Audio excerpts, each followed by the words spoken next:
Hey there, and welcome to Crime for Sleep. I know you're having trouble falling asleep, so let me keep you company with true crime stories from around the world. Before we dive in, I'm curious, where did you first hear this one? If you enjoy these stories, don't forget to like, comment, and subscribe.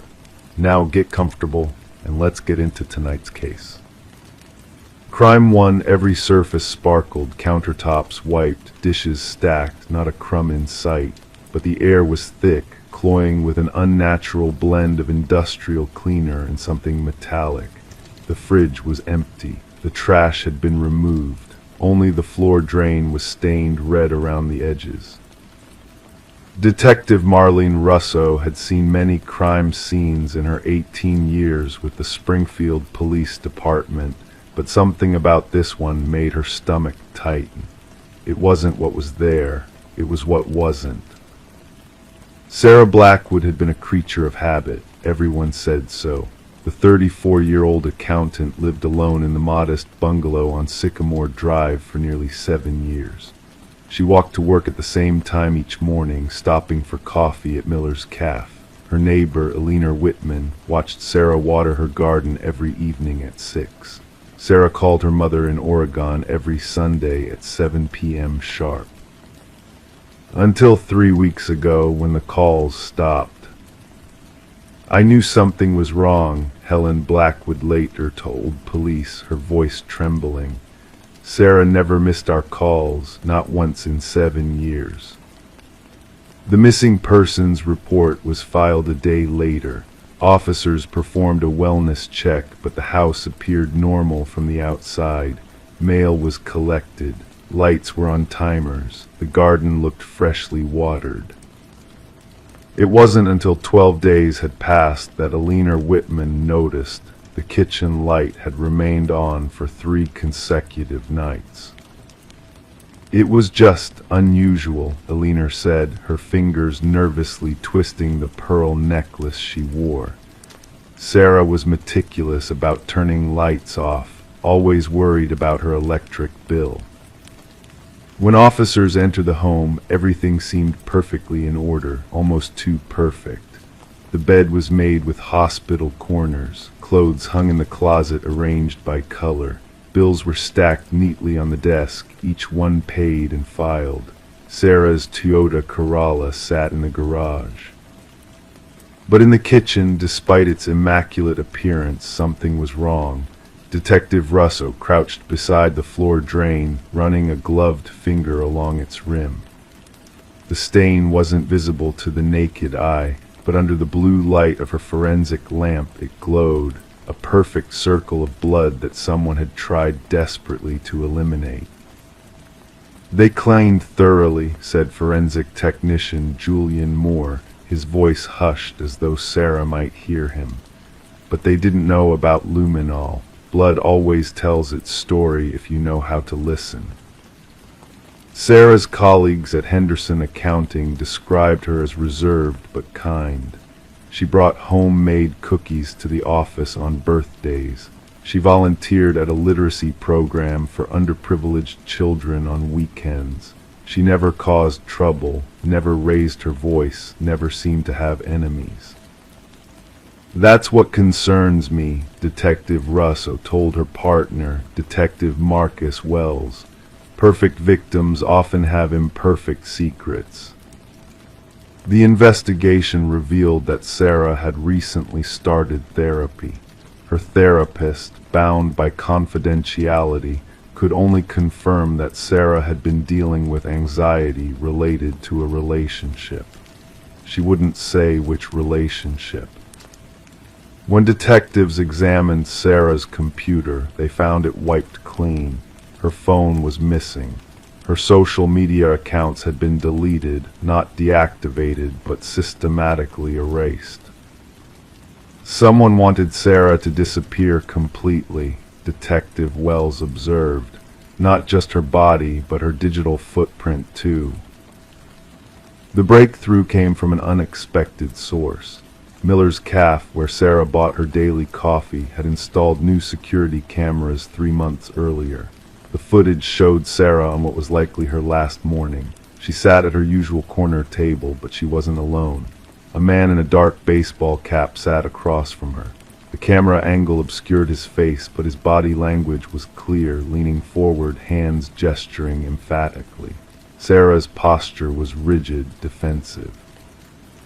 When she left, he followed her out, staying several paces behind. "We need to identify him," Detective Russo said, staring at the grainy footage. "He could be our last lead." Sarah's credit card records showed unusual activity in the weeks before her disappearance. 3 large withdrawals of cash, a purchase at a hardware store for items including plastic sheeting, duct tape, and industrial cleaning supplies, a one-way bus ticket to Carson City, Nevada, that was never used.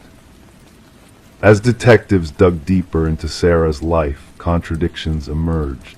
Her neighbor described her as fastidious and routine-oriented, but her browser history revealed late-night searches for plastic surgery clinics in Mexico and how to create a new identity. Her colleagues thought she was single and focused on her career, but a hidden folder on her laptop's backup cloud storage contained intimate photos of Sarah with a man whose face was carefully cropped out of every image. She was leading a double life, Detective Wells concluded. The question is, which version of Sarah disappeared? The case took an unexpected turn when forensic analysis of the kitchen drain yielded not one but 2 distinct blood types. One matched Sarah, the other belonged to an unknown male. "We're no longer just looking for a victim," Detective Russo told the Springfield Herald. "We may be looking for 2. 6 weeks into the investigation, a hiker found a woman's wallet in Redwood State Park, 50 miles from Springfield. The ID inside belonged to Sarah Blackwood. The wallet contained no cash, no cards, just the driver's license and a folded note with a phone number. When detectives called the number, it rang in an evidence bag back at the station, the phone of Henry Cahill, a local real estate developer who had been reported missing by his wife just 2 days after Sarah's disappearance. Henry's wife, Marion Cahill, collapsed when detectives showed her the photos from Sarah's cloud storage with the faces uncropped. The man was undeniably her husband. "He told me he was ending it," Marion whispered through tears. "He said it was over, that he was recommitting to our marriage. I believed him." The search expanded to include both missing persons. Henry's car was found abandoned at a truck stop near the Oregon border. The trunk contained traces of blood matching Sarah's type. The driver's seat had microscopic blood spatter consistent with the unknown male blood from Sarah's kitchen drain. Security footage from the truck stop showed a woman resembling Sarah driving Henry's car. She parked it, wiped down the steering wheel and door handles, and then got into a waiting vehicle, a dark SUV with tinted windows and no visible license plate. 8 months passed. The case grew cold. Detective Russo kept the files on her desk, reviewing them each morning before her regular caseload. Something about Sarah Blackwood's methodical life and its violent unraveling haunted her. Then came the postcard. It arrived at the Springfield Police Department, addressed simply to the detective looking for Sarah. The image showed a beach in Belize. The message, typed rather than handwritten, read, "Some secrets deserve to stay buried, others deserve justice. Look in the garden where the roses never bloomed." Forensic analysis of the postcard revealed nothing. No fingerprints, no DNA. The postmark was genuine. It had indeed been mailed from Belize 3 weeks earlier. When detectives returned to Sarah's house, now owned by a young couple with a newborn, they requested permission to examine the garden. In the back corner, where Sarah had planted roses that Alina Whitman complained never seemed to thrive, ground-penetrating radar detected an anomaly 6 feet below the surface. The excavation yielded a metal lockbox containing a USB drive, a man's wedding ring inscribed with the initials HC, and a handwritten journal. The journal, in Sarah's neat penmanship, detailed a 3-year affair with Henry Cahill, his promises to leave his wife, and his increasingly erratic behavior when Sarah threatened to expose him to his family and business partners. The final entry, dated the day before Sarah disappeared, read, "Henry says he'll come over tomorrow to talk, says he has a solution that will make everyone happy. I don't believe him anymore. If anything happens to me, he's responsible. But I've made my own arrangements. He won't get away with it. Some predators become prey when cornered." The USB drive contained video footage from a hidden camera in Sarah's kitchen. The timestamp matched the day of her disappearance. The video showed Henry Cahill arriving at Sarah's house. Their conversation quickly escalated. When Sarah turned to call the police, Henry grabbed a knife from the block on the counter. The struggle was brief but violent. Both were injured. Sarah managed to push Henry, who slipped on his own blood and fell, hitting his head on the corner of the granite countertop with sickening force. The footage showed Sarah, bleeding from her arm, checking Henry's pulse. Then, with remarkable composure, she began to clean. She wrapped Henry's body in plastic sheeting she retrieved from the garage. She mopped the floors with bleach. She wiped every surface. Then the footage ended. What happened next remains unknown. Sarah Blackwood has never been found. International law enforcement agencies have pursued leads in Belize, Mexico, and across Central America, but the trail always goes cold. Henry Cahill's body was recovered from beneath the rose garden, wrapped exactly as shown in the video footage, preserved by the plastic sheeting and the clay soil. The Cahill family requested privacy during their time of grief. Marion Cahill moved away from Springfield, reportedly to her sister's home in Arizona. Detective Russo still keeps a photo of Sarah Blackwood on her desk. Not the smiling ID photo from her driver's license, but a still frame from the CAF's security camera on that last morning. In it, Sarah looks directly at the man across from her, her expression a complex mixture of fear and determination. Some cases don't end, Detective Russo told the Springfield Herald on the 1-year anniversary of the disappearance. They just change form. We're no longer looking for a victim or a perpetrator. We're looking for a survivor who made a choice. The kitchen in the house on Sycamore Drive has been remodeled by the new owners. The drain has been replaced. The countertops are a different color now. But sometimes, according to the young couple who lives there, when the house is quiet and the air conditioning cycles off, there's a faint smell that comes and goes. A strange mixture of bleach and something else they can't quite identify. Something primal and unsettling. Something like meat. Crime 2, they opened the inn for the first time in a decade. The guest book sat perfectly centered at the check-in desk, pristine, untouched. Every page was blank except for one halfway through. A message written in shaky pencil. She wouldn't let me write my name. The Pinewood Inn had stood at the edge of Lake Tannin since 1937. 3 generations of the Harmon family had maintained its weathered charm and quiet reputation. Located just outside the small town of Millbrook, Vermont, it was the kind of place where families returned year after year for summer vacations, where the wooden floorboards creaked with familiarity and the smell of pine and coffee filled the morning air. Eleanor Harmon had inherited the property from her grandmother in 2009. At 33, she had envisioned a future running the family business with her husband, Daniel. They had plans to modernize parts of the inn while preserving its rustic charm. But that winter, Daniel died suddenly from an undiagnosed heart condition. The grief consumed Alina. 3 months after his funeral, she closed the inn's doors and moved to Boston, leaving the property under minimal maintenance. The inn sat dormant, a shell of memories overlooking the lake's dark waters. Local teenagers occasionally broke in, leaving beer cans and graffiti, but the property remained largely undisturbed, a time capsule of Alina's interrupted life.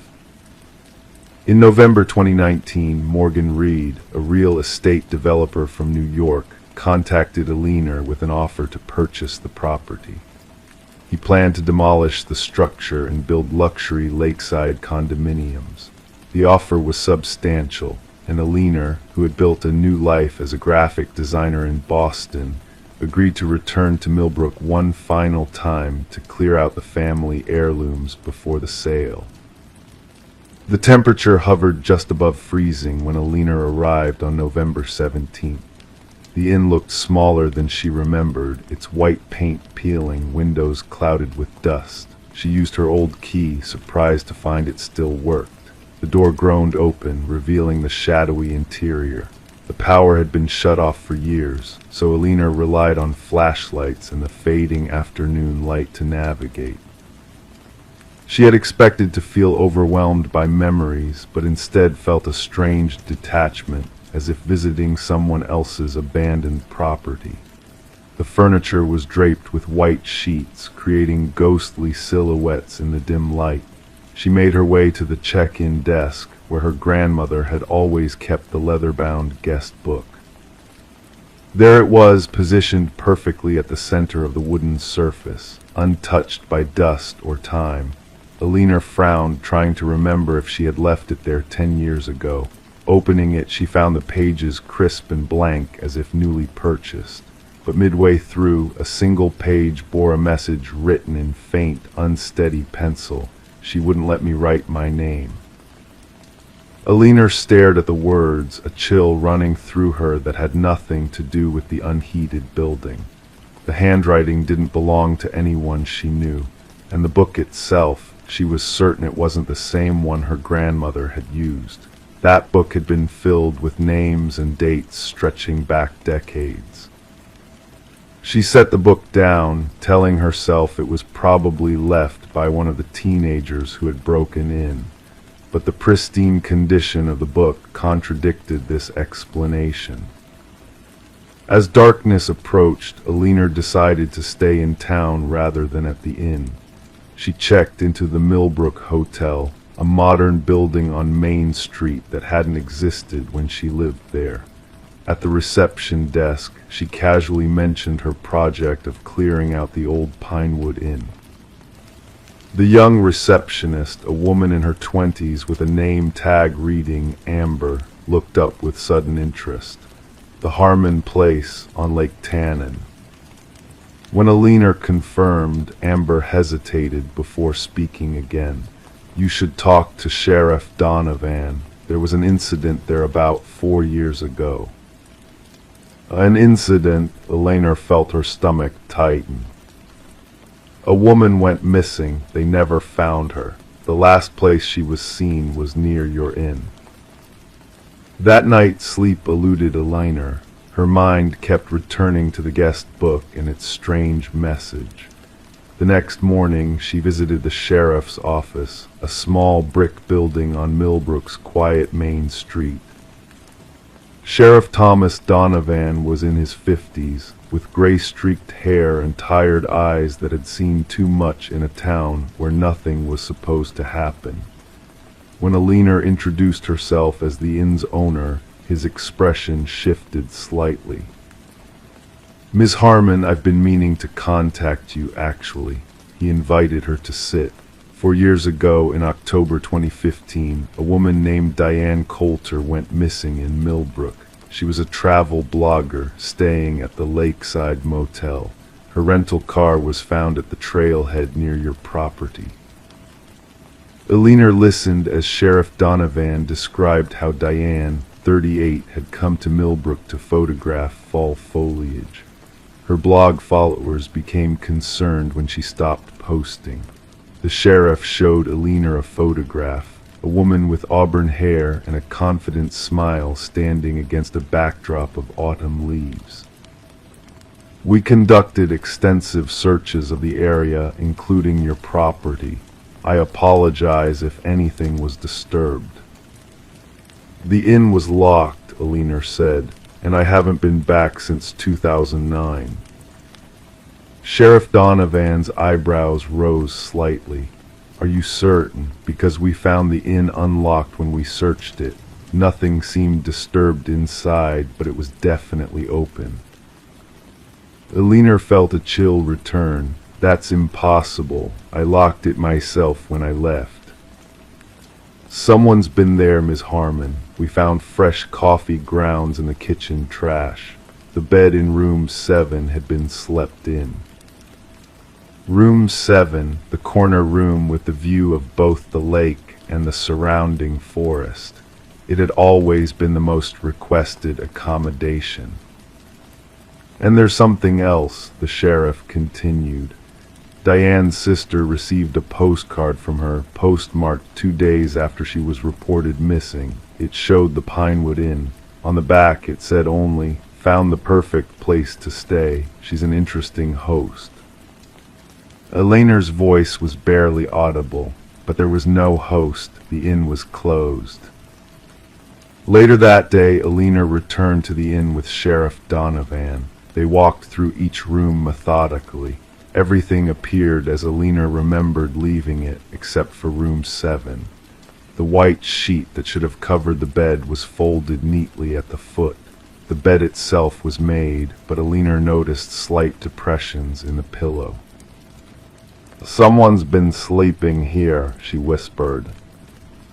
In the bathroom, they found a hairbrush with strands of auburn hair. In the dresser drawer was a notebook, similar to a journal, but the pages had been torn out. Only the inside cover remained, with a name written in blue ink, Diane Coulter.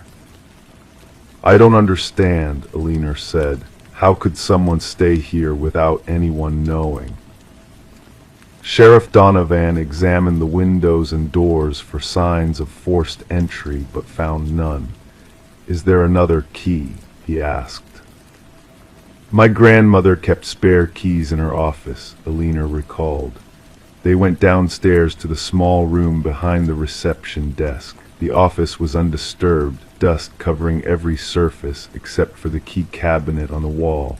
The glass door was clean, and inside the hooks for rooms 1 through 14 held keys, but the hook for room 7 was empty. Alina returned to the check-in desk, drawn again to the guest book. She opened it carefully, turning to the page with a pencil message. In the better light of day, she noticed something she'd missed before, a faint impression on the page below, as if someone had pressed hard while writing on the previous page, which had been torn out. "Sheriff, look at this." She angled her flashlight across the page, revealing the impression of what appeared to be a name, Diane.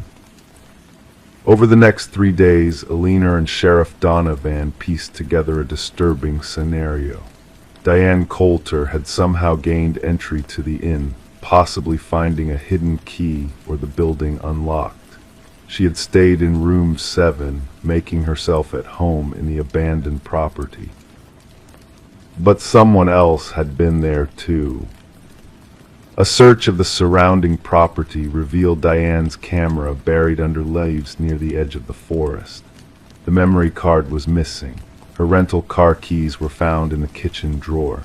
Most disturbing was what they discovered in the basement. A small room that had once been used for storage had been converted into what appeared to be living quarters. A cot with blankets, a hot plate, canned food, and pinned to the wall, photographs of the inn from various angles, all taken at night. Someone had been living in the basement of the closed inn for what appeared to be years.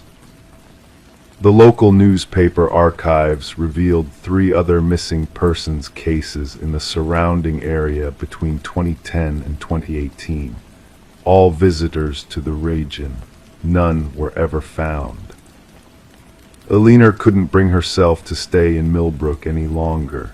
She arranged for her family heirlooms to be packed and shipped to Boston.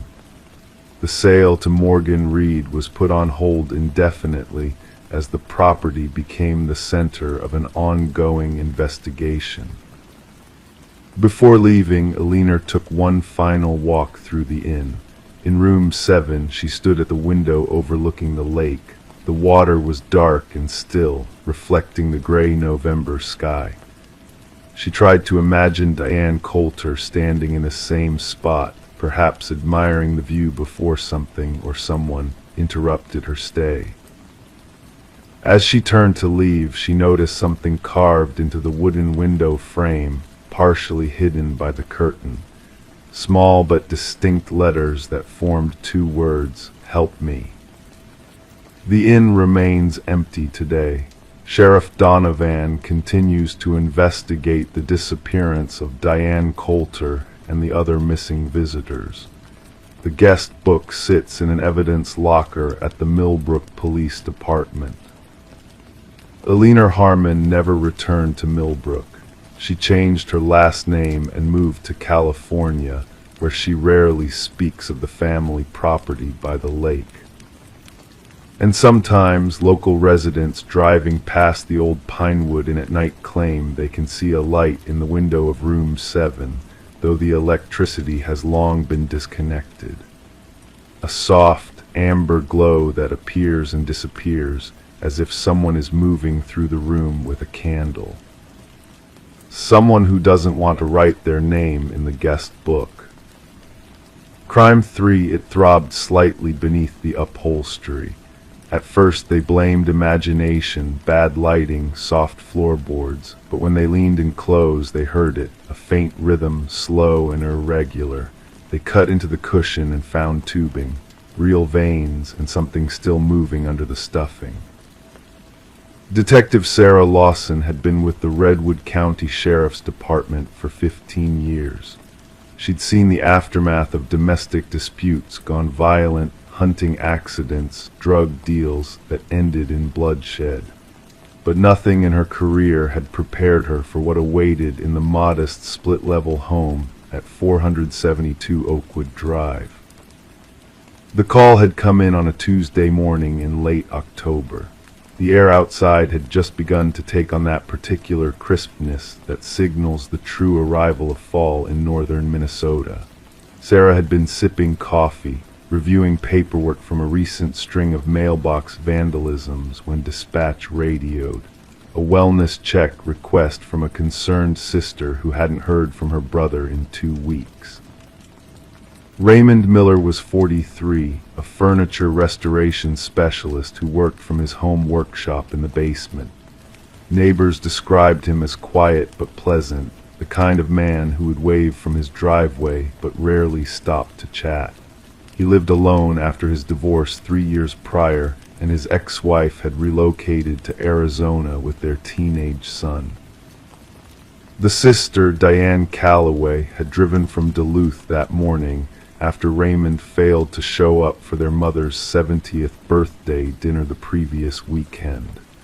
When repeated calls went unanswered, she'd finally made the 90-minute drive to check on him.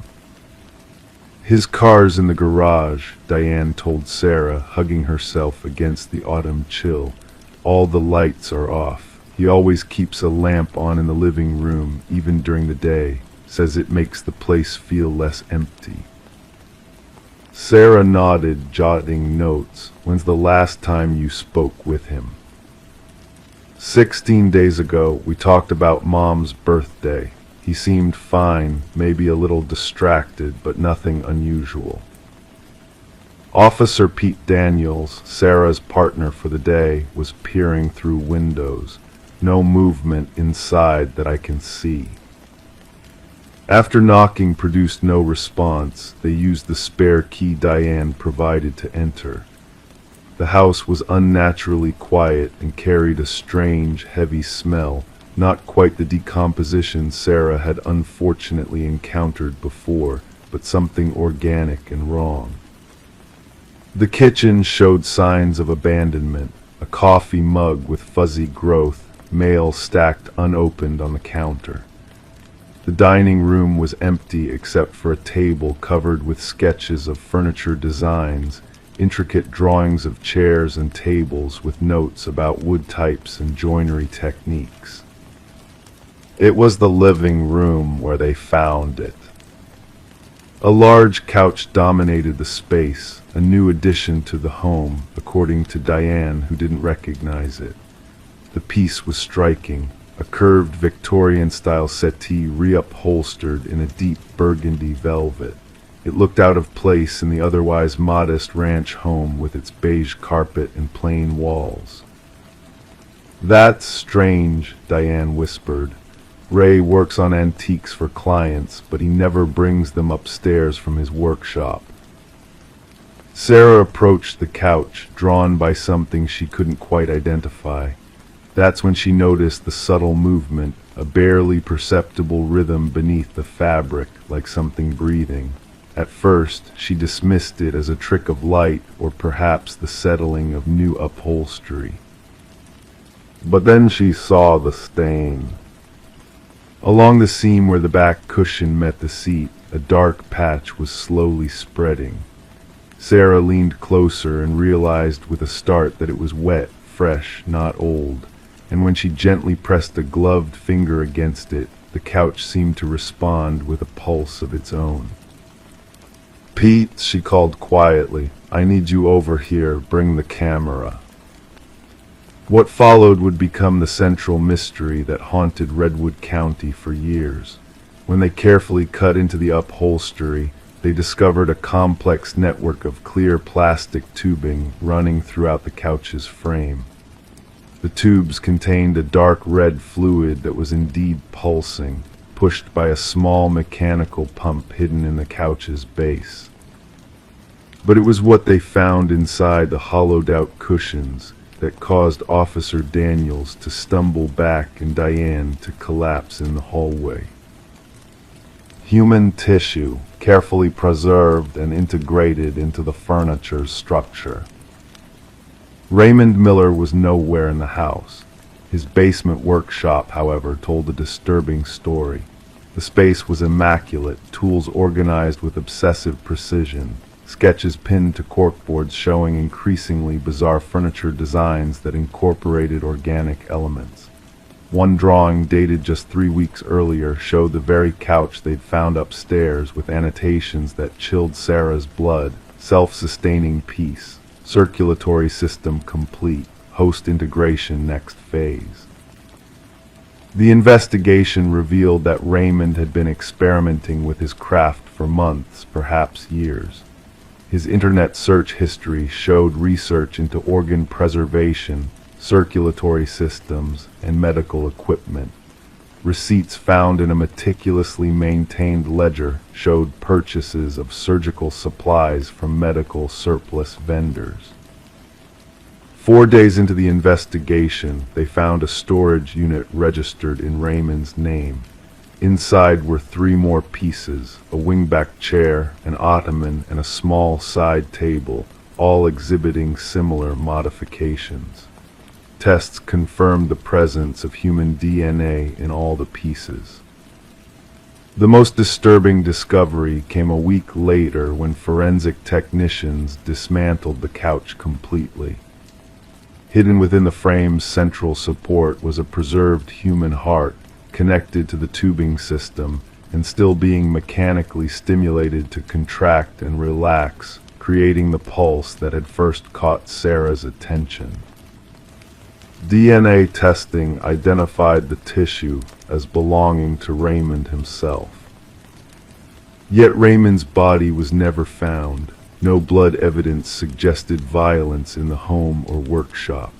His passport remained in his desk drawer, his bank accounts untouched. His car sat in the garage with a quarter tank of gas and nothing unusual inside. The working theory evolved as the evidence accumulated. Raymond Miller had performed surgical procedures on himself, harvesting his own tissues to incorporate into his creations. But how he had managed such extensive self-surgery, and what had happened to the rest of him remained unanswered questions. Some investigators believed he must have had an accomplice, perhaps a medical professional who had assisted in the procedures. Others suggested he had developed some method of self-preservation that allowed him to continue existing in some form. The lack of decomposition in the organic materials suggested advanced knowledge of preservation techniques. Diane insisted her brother had shown no signs of mental disturbance. He was passionate about his work, always pushing boundaries with his designs, but this is something else entirely. The case attracted national attention. Furniture collectors who had purchased Raymond's earlier works rushed to have them examined, though no other pieces showed evidence of organic material.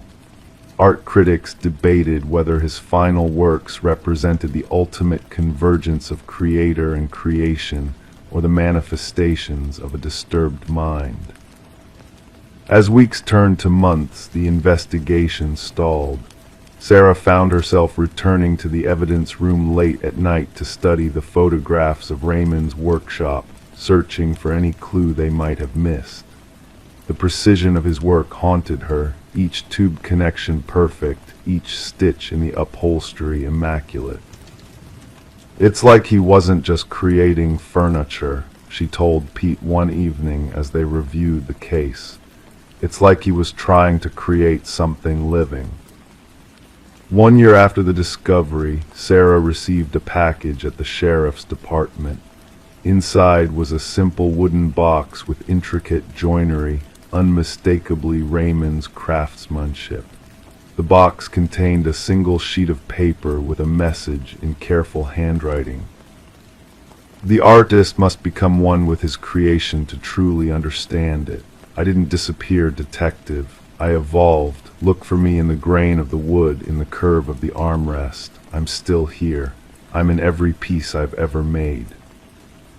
Forensic analysis confirmed the handwriting as Raymond's, but the postmark showed it had been mailed from Seattle, 3,000 miles from Redwood County. When authorities checked security footage from the Seattle post office, they found no sign of Raymond Miller. The couch and other furniture pieces were eventually moved to a secure facility for further study. Researchers noted that despite being disconnected from power sources, the organic components showed remarkable preservation, with some even exhibiting cellular activity months after discovery.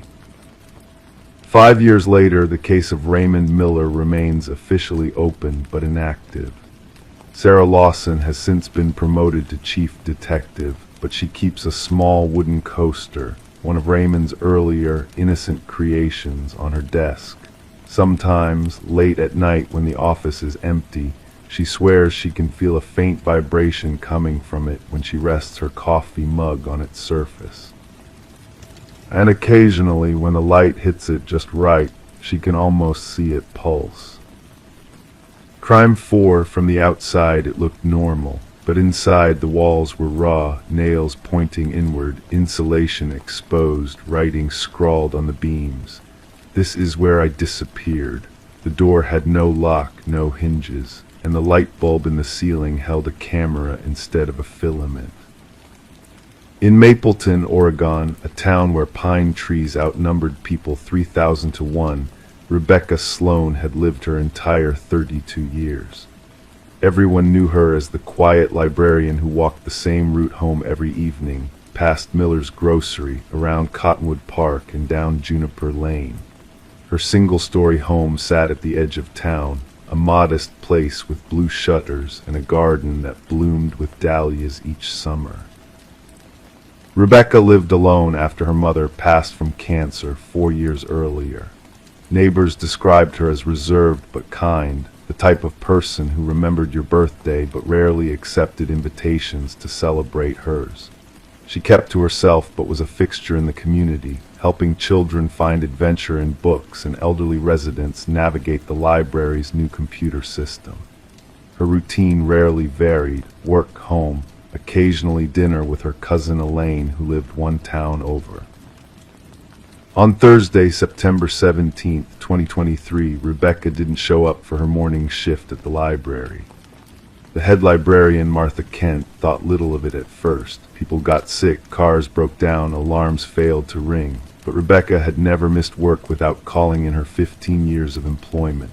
By noon, Martha called Rebecca's cell phone. No answer. By 2 o'clock, she called Elaine. By 4, the police were conducting a wellness check at Rebecca's home. Officer Daniel Walsh found Rebecca's house undisturbed. Her bed was made, dishes cleaned and put away. Her car sat in the driveway. Her purse and keys remained on the small table by the front door. The back door was unlocked, which neighbors said was unusual. Rebecca's phone was on the kitchen counter, a half-written text message to Elaine still on the screen. "I think someone's been in the yard at night." The message stopped there. In Rebecca's backyard, surrounded by tall grass that needed cutting, stood a shed.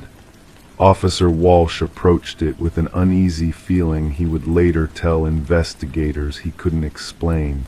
"Something just felt wrong about it," he said in his report. "It looked too new compared to the house." The shed appeared to have been built within the last year, strange, as neighbors couldn't recall construction happening. It had a metal door, painted green to match the siding, with no exterior handle. Walsh had to pry it open with a crowbar from Rebecca's garage. What he found inside defied simple explanation.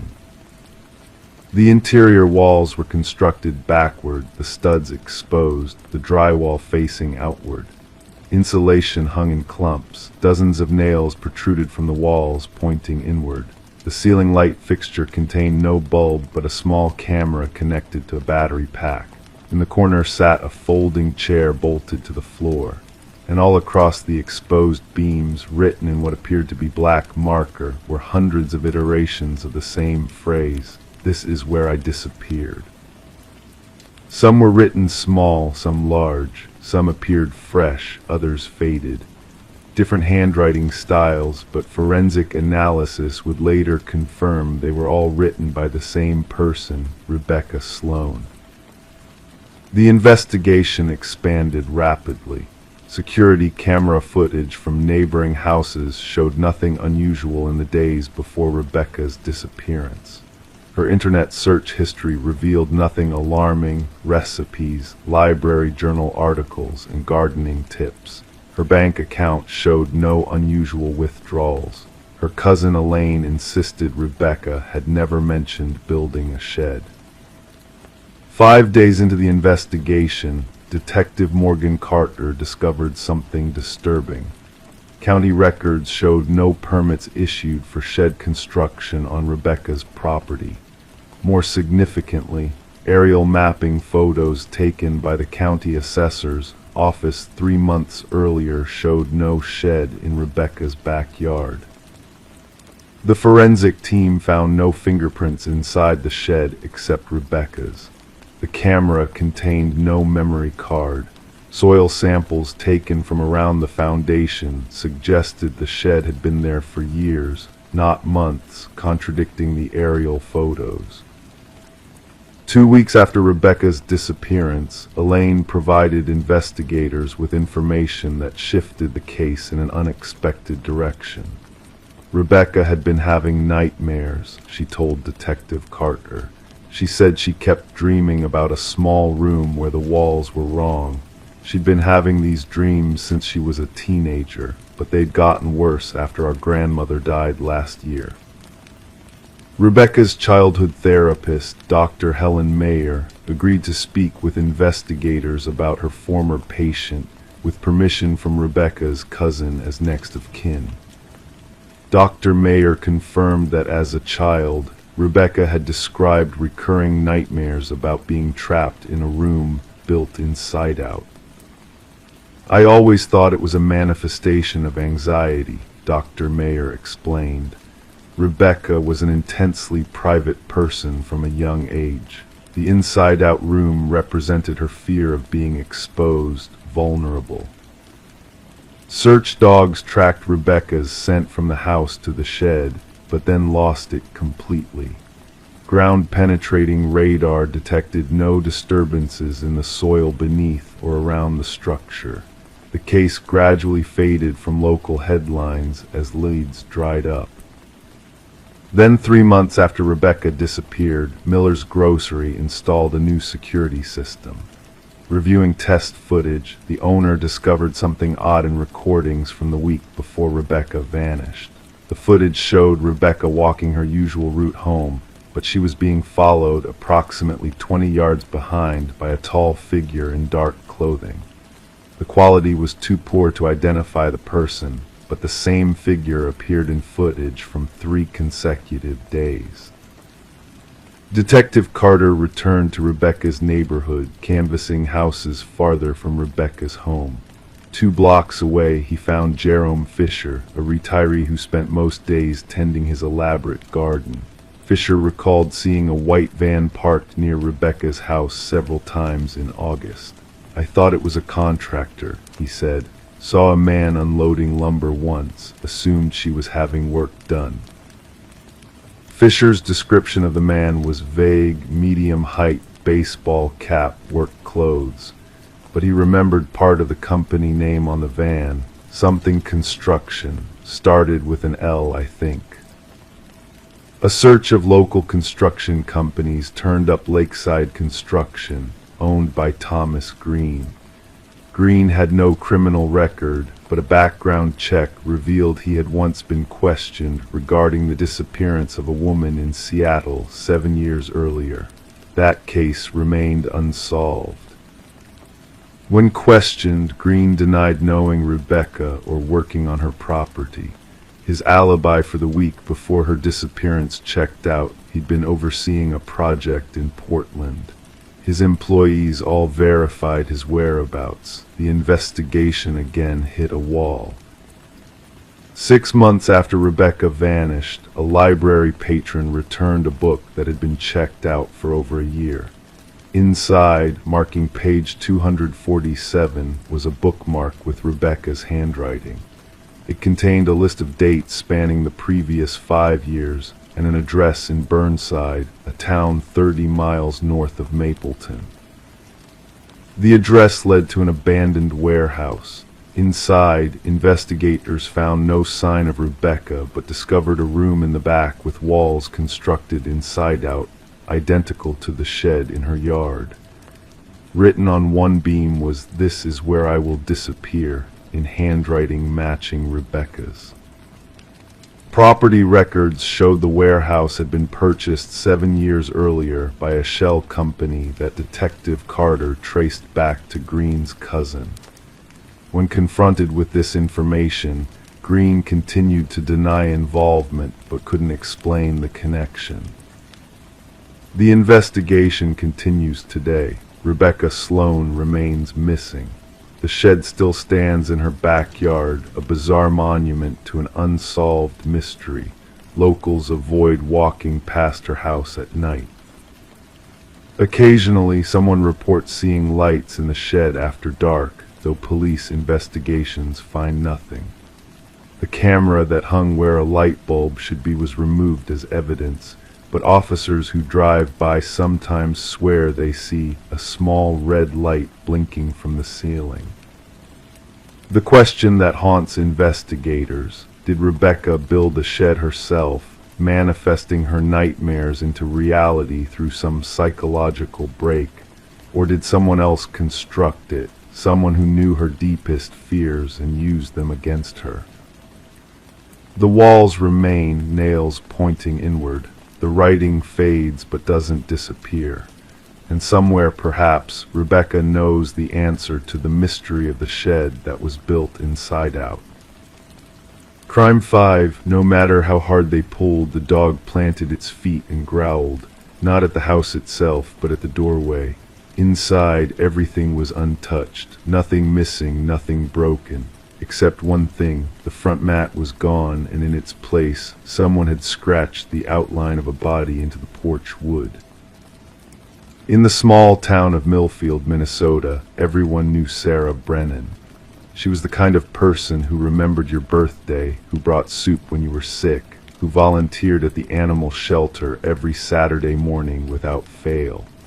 At 42, she had lived alone since her divorce 5 years earlier, finding contentment in her modest two-bedroom house on Willow Lane. Her golden retriever, Cooper, had been her faithful companion since he was a puppy, a gift from her ex-husband during happier times. Sarah worked as a librarian at the local public library, a position she had held for nearly 15 years. Her colleagues described her as methodical, quiet but warm, someone who found joy in organizing and helping others navigate the stacks. Her routine rarely varied: work during the week, volunteering on Saturdays, church on Sundays, and long walks with Cooper in the evenings, regardless of the weather. Sarah was like clockwork, remembered Alina Whitley, her neighbor of 7 years. You could set your watch by when she'd walk Cooper past my house. 7:15 in the morning, 6:30 in the evening. Never changed, not even when it rained. It was this predictability that made her absence so immediately noticeable on Tuesday, October 12, 2021. When Sarah didn't show up for her morning shift at the library, her coworker Meredith Dolan called her cell phone. No answer. She tried again during lunch. Still nothing. It wasn't like her at all, Meredith later told investigators. Sarah never missed work, not once in all the years I'd known her. She didn't even take sick days. By 3 o'clock that afternoon, concern had grown enough for Meredith to drive to Sarah's house after her shift ended. Sarah's blue Honda Civic was in the driveway. The mail from the previous day remained in the mailbox. When Meredith knocked, she heard Cooper barking frantically inside, but no one came to the door. After another hour of unanswered calls and growing anxiety, Meredith contacted the local police department. Officer Daniel Harmon responded to the wellness check, arriving at Sarah's house just after 5 in the evening. The scene initially seemed ordinary, Officer Harmon noted in his report. House locked, car present, no signs of forced entry, but the dog's behavior was unusual: frantic barking, scratching at the door from inside. Using a spare key provided by Sarah's sister, who lived 2 towns over, Officer Harmon opened the front door. Cooper, normally a gentle, well-behaved dog, bolted past him and into the yard, where he began pacing anxiously. When Officer Harmon attempted to lead the dog back inside, Cooper refused to cross the threshold. No matter how hard they pulled, the dog planted its feet and growled, not at the house itself, but at the doorway. Inside, everything was untouched, nothing missing, nothing broken. Except one thing: the front mat was gone, and in its place, someone had scratched the outline of a body into the porch wood. It wasn't immediately noticeable unless you were looking down, a crude, shallow etching that roughly matched human proportions. The house itself revealed little. Sarah's bed was made, her toothbrush was in its holder, her phone sat on the nightstand, fully charged but powered off. A half-empty cup of tea sat on the kitchen counter, long cold. The back door was unlocked, which neighbors said was unlike Sarah. She was security conscious, said Alina Whitley, always checking her locks twice. She'd had a break-in about 8 years ago, nothing serious, just some teenager looking for cash, but it made her cautious. The investigation began in earnest the following day. With no signs of struggle or theft, police initially considered the possibility that Sarah had left voluntarily. However, her purse containing her wallet, ID, and credit cards remained on the kitchen counter. Her prescription medication was in the bathroom cabinet. Cooper's food bowl was empty, suggesting she'd been gone long enough that the dog had grown hungry. The missing floor mat bothered me from the start, Detective Lawrence Reed later admitted. He was assigned to the case 48 hours after Sarah's disappearance, when it became clear this wasn't a simple missing persons case. Why take a doormat, and why carve that outline? It seemed premeditated, like someone wanted us to know they'd taken her. The first significant lead came from Sarah's phone. Despite being powered off when found, digital forensics revealed it had last been used at 10:17 p.m. on Monday night, the evening before she was noticed missing. Her final outgoing text was to her sister. "Someone's been walking around the house. Cooper won't stop barking, probably nothing." Her sister had been asleep when the message came through and didn't see it until the following afternoon, after Sarah was already reported missing. The investigation expanded to include interviews with everyone in Sarah's orbit. Her ex-husband, Thomas Brennan, was quickly cleared. He had been in Chicago on business, with multiple witnesses confirming his whereabouts. Co-workers, church members, and neighbors all expressed shock at her disappearance, but offered little useful information. 3 days into the investigation, police identified a potential witness. Martin Geller, a college student who delivered newspapers in the early morning hours, reported seeing a dark-colored van parked near Sarah's house around 5:30 a.m. on Tuesday morning. "I wouldn't have noticed it except it was idling with the lights off," Martin told detectives. "And when I drove past, it pulled away without turning on its headlights. Seemed weird." Unfortunately, Martin couldn't recall the make or model, only that it was dark blue or maybe black and older looking. The neighborhood had no security cameras that captured the street, and nearby traffic cameras were too distant to be helpful. On day 5 of the investigation, Cooper, who had been staying with Sarah's sister, provided what some would later call the case's most disturbing clue. During their evening walk, the dog suddenly pulled away and ran 6 blocks to Pinewood Park, a wooded area where Sarah occasionally took him for longer weekend walks. There, at the edge of the tree line, Cooper began digging frantically. What he uncovered wasn't Sarah, as her sister had fearfully anticipated, but Sarah's missing doormat, carefully folded and buried under just a few inches of soil. The mat was clean, no blood, no signs of violence, but pinned to it was a small piece of paper with the number 43 written in blue ink. Detective Reed immediately recognized the significance. Sarah was 42 years old. This seemed like a message that she would be 43, that whoever took her was planning to keep her alive, at least for a while. Forensic analysis of the mat revealed nothing useful, no fingerprints, no DNA other than Cooper's and Sarah's. The note with 43 was written on common printer paper with a standard ballpoint pen available at any office supply store. The burial site showed no other disturbances, no footprints, nothing to indicate who had placed it there. As days turned into weeks, the investigation continued, but with diminishing returns. Sarah's bank accounts remained untouched. Her credit cards were never used. No ransom demands were made. It was as if she had simply vanished. Then, exactly 1 month after her disappearance, Sarah's library card was used at a public library in Danville, Illinois, more than 6 hours away from Millfield.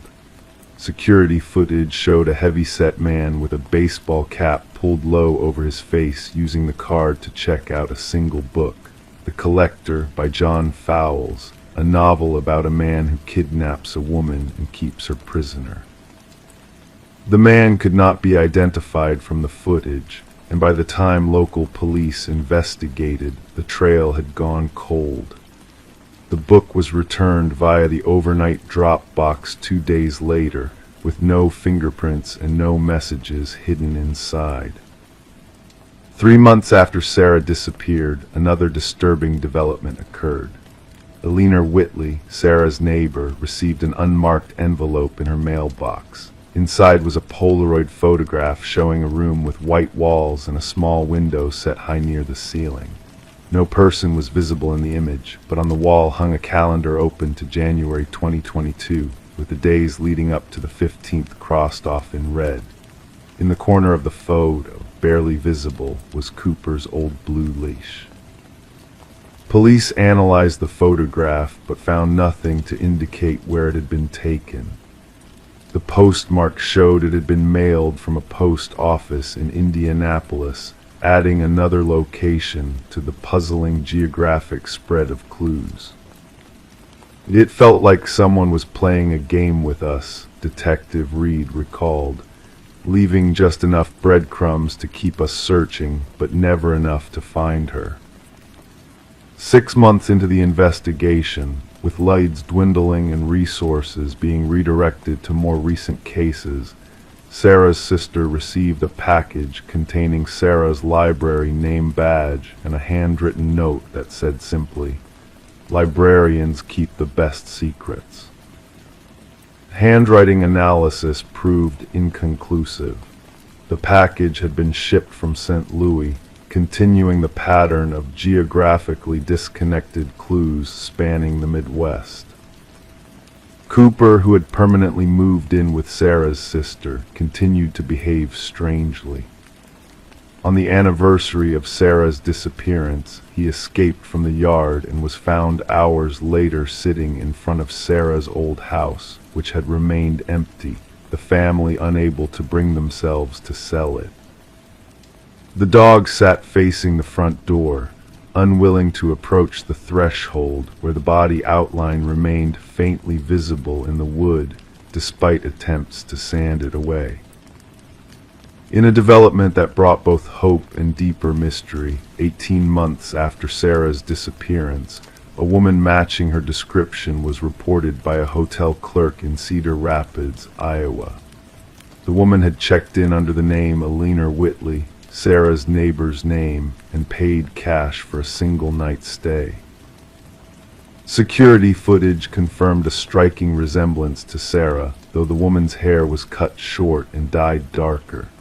She appeared thin but moved without obvious distress or coercion. No one was seen accompanying her. By the time investigators arrived, she had checked out, leaving behind nothing except a library card application form in the desk drawer, unfilled except for the age field where 43 was circled. To this day, Sarah Brennan remains officially classified as a missing person. The investigation continues, but with decreasing activity as years pass. Her house on Willow Lane was eventually sold to a young couple who reported no unusual occurrences, except that their dog, like many others walked past the property, consistently refuses to approach the front door. Cooper lived out his remaining years with Sarah's sister, and on quiet nights, she would sometimes find him staring out the window, ears perked, as if listening for the sound of familiar footsteps that never came. In the small town of Millfield, some believe Sarah started a new life somewhere far away. Others fear a darker fate. But most troubling are the occasional reports from across the Midwest. A library card application submitted with her name but a different address, a donation to an animal shelter made in her honor, a book about missing persons anonymously sent to the Millfield Library each year on the anniversary of her disappearance. And always the same number appears somewhere, 43, 44, 45, counting upward with each passing year, as if someone is keeping careful track of the birthdays Sarah never got to celebrate at home. Crime 6, it was audio only, basic, but it still played sounds in the night, soft singing, footsteps pacing slowly. The baby wasn't in the crib, hadn't been for weeks, and when they dismantled the device, they found something crammed inside, a tiny jawbone wrapped in gauze. The Harrisons moved to Pinewood Creek, Pennsylvania in early spring of 2017. Rebecca and Michael, both in their mid-30s, had left behind the congestion of Philadelphia for the peaceful quiet of a small-town existence. They brought with them their 6-month-old daughter, Lily, a cherubic infant with eyes like polished river stones and a laugh that seemed to rise from somewhere impossibly deep within her tiny frame. The house they purchased sat at the end of Aspen Lane, built in the 1920s but lovingly restored by the previous owners. It had the kind of charm real estate listings highlight: original hardwood floors, bay windows that caught the morning light, and a nursery with pale yellow walls that seemed to glow at sunset. The neighbors described the Harrisons as picture perfect: Michael with his architect's precision and thoughtful demeanor, Rebecca with her warm smile and the gentle way she cradled Lily against her shoulder. 3 months after moving in, Rebecca returned to her part-time position as a pediatric nurse. Michael, who worked remotely as a structural engineer, adjusted his schedule to care for Lily during the mornings. They hired a local woman named Elaine Mercer to watch Lily 3 afternoons a week. Elaine was 62, a grandmother herself, with references that stretched back 20 years. The arrangement seemed ideal. The baby monitor was a simple model, no video feed, just audio, with a range that covered the entire house. Rebecca had wanted one with a camera, but Michael insisted this was sufficient. "We can hear her just fine," he'd said. "Besides, we're never more than a few steps away." September arrived with unusually cool nights. The maple trees that line their street began dropping leaves early that year. It was on one of these crisp nights that Rebecca first noticed something peculiar about the baby monitor. She'd been loading the dishwasher when she heard what sounded like humming coming through the speaker, a slow, meandering melody she didn't recognize. She assumed it was Michael putting Lily down for the night. But when she walked into the living room, Michael was there, reading on the couch. "Did you just put Lily down?" she asked, the monitor clutched in her hand. He looked up from his book. "About 20 minutes ago. Why?" Rebecca stared at the monitor. The humming had stopped. "Nothing," she said. "I thought I heard something." 3 nights later it happened again. This time Rebecca was alone in the house. Michael had gone to meet a client for dinner. She was folding laundry when she heard what sounded like footsteps through the monitor, slow and deliberate, moving across Lily's room. Then she heard the creak of the rocking chair, the one that sat in the corner by the window. Rebecca dropped the towel she'd been folding and rushed upstairs. The nursery door was ajar, exactly as she'd left it. Inside, Lily slept peacefully, her tiny chest rising and falling beneath her yellow sleeper. The rocking chair was still. The room was empty except for her sleeping child. She checked the windows, locked. The closet, nothing but neatly arranged baby clothes and blankets. Even the space under the crib, though it was far too small to hide anything larger than a stuffed animal. She adjusted Lily's blanket, closed the door a little more firmly than usual, and returned downstairs, the monitor gripped tightly in her hand. The following day, Rebecca mentioned the incidents to Michael. He suggested it might be interference from a neighbor's monitor or perhaps even a nearby radio signal. "These things happen," he said, his voice calm and rational. "If it bothers you, we can get a different model." But Rebecca had already ordered a new one, this time with video capabilities. It arrived 2 days later, a sleek white unit with night vision and temperature sensors. She placed the old monitor in the drawer of her bedside table, intending to donate it later. That night they used the new monitor. Rebecca watched the video feed intermittently, reassured by the visual confirmation of her sleeping daughter. But at 2:17 a.m. she woke with a start. From the drawer of her nightstand came a sound, soft singing, a woman's voice, the words indistinct but the melody slow and haunting. She opened the drawer with trembling fingers. The old monitor, which should have been unplugged, which should have been silent, was emitting the faint sound of someone singing a lullaby. Michael woke at her sharp intake of breath. "Becca, what's wrong?" "The old monitor," she whispered, holding it up for him to see. "It's making noise. It's not even plugged in."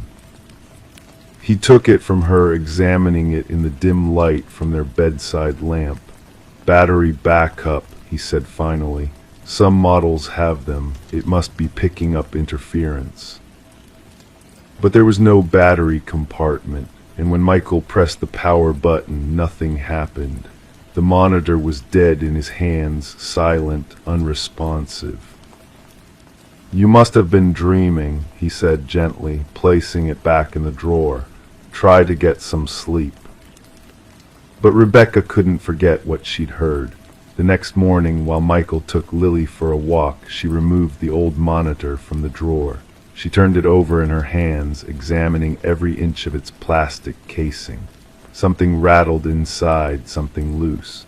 Using a small screwdriver from Michael's toolbox, she carefully removed the 4 tiny screws holding the device together. What she found inside would later become central to the investigation. Lodged between the speaker and the circuit board was a small piece of bone, a partial human jawbone, no larger than a quarter, wrapped in a square of yellowed gauze. Later analysis would determine it belonged to a child between the ages of 2 and 4. Later still, forensic anthropologists would date it to approximately 30 years earlier. The discovery sent ripples through Pinewood Creek. Police searched the Harrison home thoroughly, removing sections of drywall, lifting floorboards in the nursery. They found nothing else. But when they expanded their search to include property records, they uncovered a disturbing connection. Elaine Mercer, the babysitter, had grown up in that very house in the 1980s. Her younger brother, Jeffrey Mercer, had disappeared in 1989 at the age of 3. The case had gone cold after a 6-month investigation yielded no leads. When questioned, Elaine denied any knowledge of the bone fragment. She claimed she had never recognized the house when she came to babysit, that she had moved away when she was just 14, and the memory of her childhood home had faded. But her hands trembled when she said this, and the detective noted in his report that she refused to look at the photographs of the nursery. The investigation continued for months. Ground-penetrating radar detected anomalies in the backyard, leading to an excavation that uncovered children's toys from the 1980s buried nearly 3 feet down, but no human remains. The case stalled without sufficient evidence to charge anyone. The Harrisons moved away before Christmas, unable to live with the weight of what had been found in their home. They never spoke publicly about whether they had heard the singing or footsteps again, though neighbors reported seeing lights in the nursery at odd hours during their final weeks in the house. Elaine Mercer still lives in Pinewood Creek. She no longer babysits. Occasionally, someone will see her walking slowly past the house on Aspen Lane, her eyes fixed on the nursery window. If anyone asks what she's looking at, she simply says she's remembering. She never specifies what. The old baby monitor was logged into evidence, where it remains to this day. The technicians who examined it could find no explanation for how it could have produced sound without power.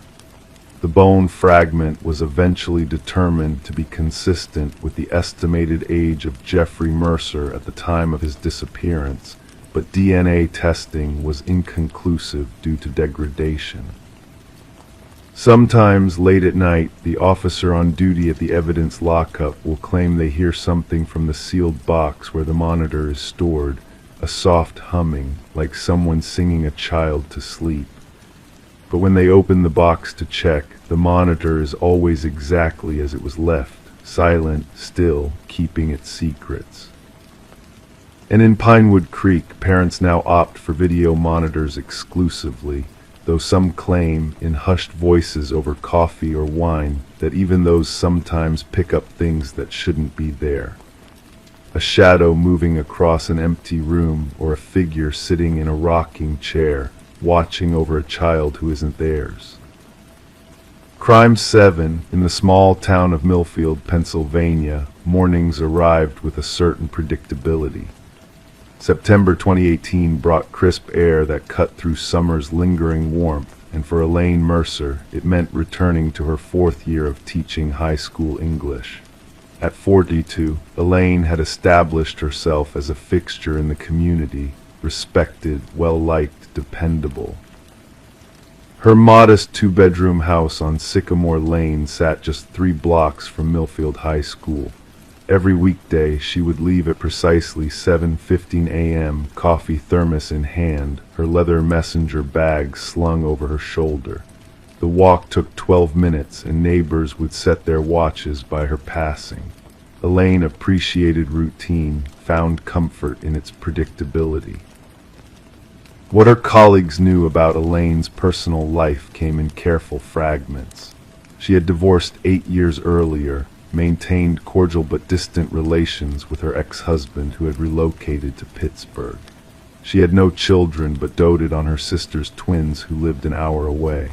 Weekends often found her hiking the trails around Coldwater Creek, a secluded natural area just outside town limits. She'd been photographing wildflowers there for a planned local field guide.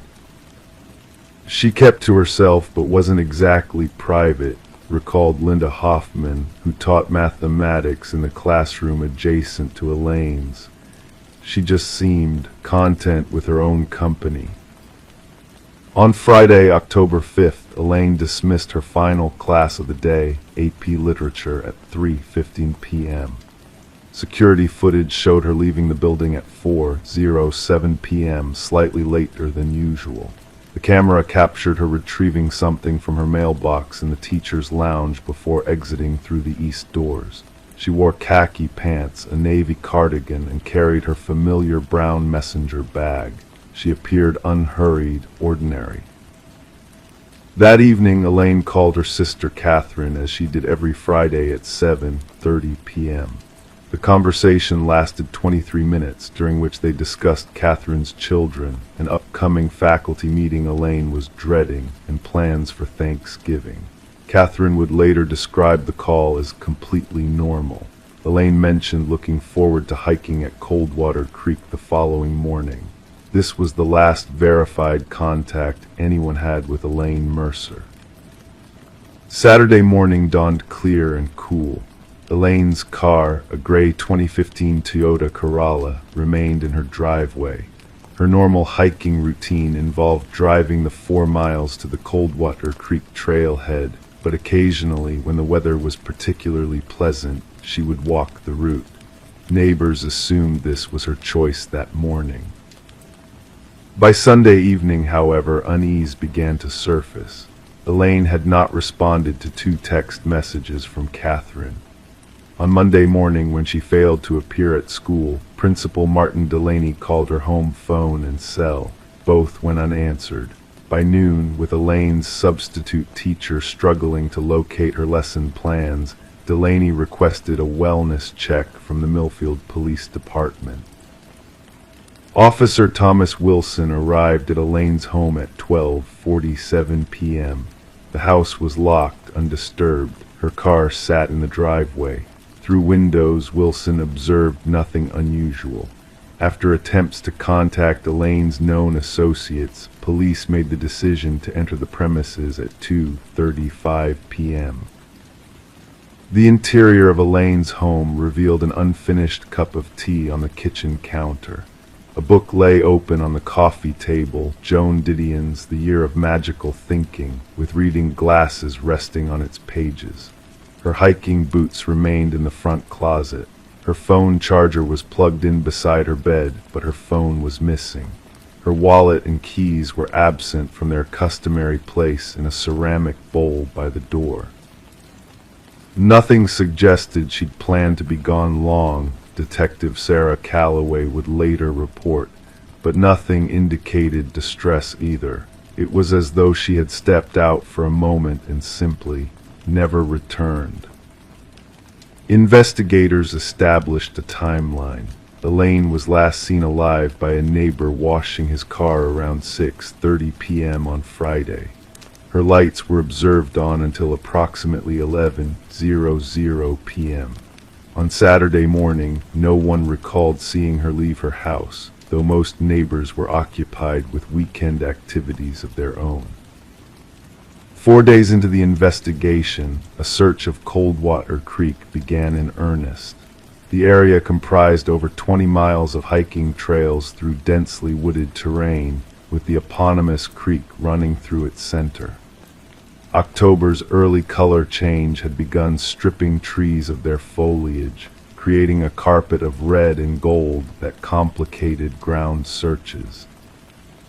On the second day of the search, a volunteer discovered Elaine's messenger bag approximately 2 miles from the main trailhead, just off the path known as Hemlock Ridge. The bag contained her wallet, including credit cards and $43 in cash. Her driver's license was missing. A water bottle, half empty, was found nearby.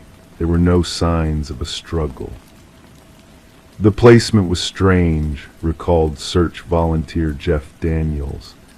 Like someone had carefully set it down, not dropped it while running or fighting, just placed it deliberately beside the path. As days stretched into weeks, the investigation revealed subtle complications in Elaine's seemingly straightforward life. Her laptop contained recently deleted emails from an anonymous account, communications that had been ongoing for approximately 6 months. Digital forensics could only recover fragments, but they suggested a relationship with someone Elaine had been reluctant to identify to friends or family. "I can't keep meeting like this," read one partial recovery. Another fragment stated, "Need to resolve this before someone notices." Her cell phone records showed calls to an unregistered prepaid number, calls that had begun in March and increased in frequency through September. The final call to this number occurred at 10:43 p.m. on the Friday she disappeared. It lasted 9 minutes. Catherine insisted her sister never mentioned dating anyone or having secrets. "She would have told me," she maintained in repeated interviews. "We didn't keep things from each other." Yet the evidence suggested otherwise. Elaine's browser history revealed searches for real estate in Vermont, a state she had never mentioned wanting to visit, let alone relocate to. Bank statements showed small but regular withdrawals of cash over the previous 4 months, $200 here, $300 there, totaling nearly $5,000. As the investigation continued, an unexpected development emerged. A student in Elaine's AP Literature class, 17-year-old Ryan Kowalski, approached police with information he had initially withheld. Ryan claimed that in the week before her disappearance, he had observed Elaine in what appeared to be an intense conversation with a man in the school parking lot. "I didn't think much of it then," Ryan stated, "but she seemed, not scared exactly, but tense. When she saw me watching, she quickly ended the conversation." Ryan described the man as in his 40s, with salt and pepper hair, and wearing what looked like a dark blue uniform of some kind. He couldn't identify any specific insignia or organization. 3 weeks after Elaine's disappearance, Detective Calloway interviewed Dennis Mercer, Elaine's ex-husband. Though initially uncooperative, Dennis eventually acknowledged that Elaine had contacted him twice in September, the first communications they'd had in nearly 2 years. "She asked about our old summer cabin," Dennis stated. "Wanted to know if I still had the deed or if I'd sold it after the divorce." The cabin, located near Hartsville, Vermont, had been awarded to Dennis in their divorce settlement but had remained largely unused since. When investigators visited the property, they found no evidence Elaine had been there recently. However, they discovered something unexpected. The cabin had been broken into approximately 3 weeks earlier. Nothing appeared to be missing. 6 weeks into the investigation, with leads diminishing, an anonymous tip directed police to examine footage from a gas station in Lacketton, some 30 miles north of Millfield. The grainy security video showed a woman resembling Elaine purchasing coffee at 5:42 a.m. on the Saturday morning after her disappearance. She was accompanied by an unidentified male, matching the general description Ryan Kowalski had provided. The quality of the footage made positive identification impossible. The case took another turn when Catherine revealed something she had initially dismissed as irrelevant. In their final phone conversation, Elaine had mentioned finding an old photograph in a book at the school library, a photograph she claimed changed everything. Catherine had assumed Elaine was being metaphorical, discussing literature as she often did. A thorough search of the school library yielded nothing unusual. However, in Elaine's classroom desk, investigators discovered a photocopy of a newspaper clipping from 1973. The article detailed the disappearance of a local man, Howard Fenton, whose body was discovered near Coldwater Creek after an apparent hiking accident. The margin contained a handwritten note in Elaine's precise script: same location, same pattern, not coincidence. Investigators could establish no connection between Howard Fenton's 1973 death and Elaine. Fenton had no living relatives in the area, and any records related to his case had been archived decades earlier. What Elaine had discovered, what had changed everything, remained elusive. As months passed, the case grew colder. Seasonal changes transformed Coldwater Creek. Winter's snow gave way to spring's thaw. Search efforts continued sporadically, but yielded no further evidence. Then in late April 2019, a hiker photographing spring wildflowers discovered a single woman's shoe partially buried in silt along the creek bank, approximately 4 miles downstream from where Elaine's bag had been found. The shoe, a size 7 Merrell hiking shoe, matched the style Elaine was known to wear when hiking. Inside was a folded paper containing what appeared to be a series of numbers and letters. Forensic analysis determined the paper had been placed there recently, long after Elaine's October disappearance. The code, if that's what it was, defied immediate interpretation. It read 47 and 22 09 71 W4 18 CMRD. To this day, Elaine Mercer remains missing. Her house on Sycamore Lane sits empty, preserved by her sister, who refuses to believe Elaine is gone forever. The investigation remains officially open but inactive. Detective Calloway has since retired, but acknowledges that Elaine's case is the one that haunts her most. Some disappearances leave you with the sense that there's a logical explanation waiting to be discovered, Calloway reflected in a recent interview. Others feel like looking through a keyhole at something much larger, much more complex than you initially imagined. Elaine's case is the latter. I still believe the truth is out there, but I'm no longer certain we're asking the right questions. In Millfield, rumors persist. Some believe Elaine chose to disappear, orchestrating her own vanishing. Others suspect foul play connected to the mysterious figure seen with her. The coded message found in her shoe remains undeciphered. The connection to Howard Fenton's decades-old death remains unexplained. And at Coldwater Creek, hikers occasionally report a strange sensation, the feeling of being watched, particularly near the spot where Elaine's messenger bag was found. The trees there seem to bend differently in the wind. The shadows fall at unusual angles. The silence feels deliberate.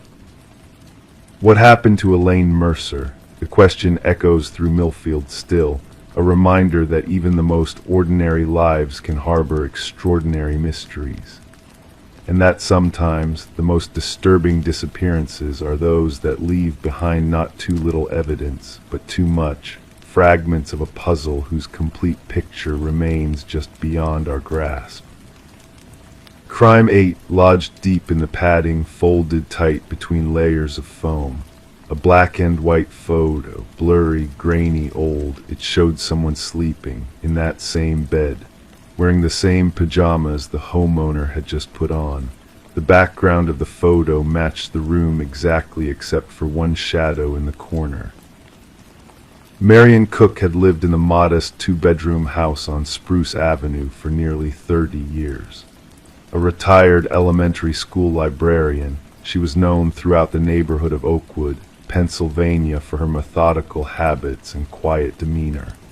Every morning at precisely 7:15, Marion would collect her newspaper from the porch, brewing a pot of Earl Grey tea that she'd sip while reading the local news. Neighbors described her as pleasantly reserved, a woman who kept her lawn tidy and her business private. In the spring of 2018, at the age of 68, Marion decided it was time to replace her mattress. The old one had served her well for over 15 years, but the springs had begun to protest with every movement, and the padding had compressed into uncomfortable dips and valleys. She ordered a new one from a department store in the neighboring town of Westfield, arranging for delivery and disposal of her old mattress on April 12th. The delivery men arrived promptly at 10 in the morning. Marion had stripped the bed and was ready. She watched from the doorway of her bedroom as they wrestled the old mattress through the hallway and out to their truck. One of them, a young man with tattooed forearms, commented that the mattress was heavier than it looked. Marion smiled politely but said nothing. The new mattress was installed without incident. Marion tipped the men $5 each and saw them out.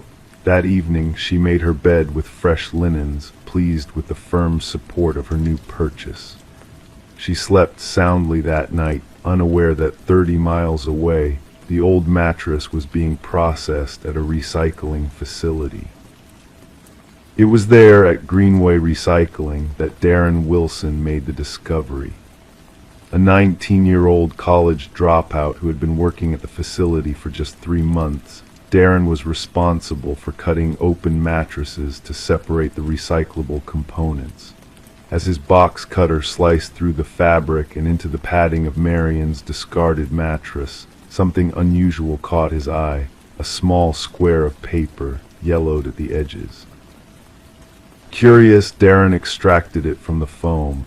It was a photograph, approximately 4 by 6 inches, black and white, showing a woman sleeping in a bed.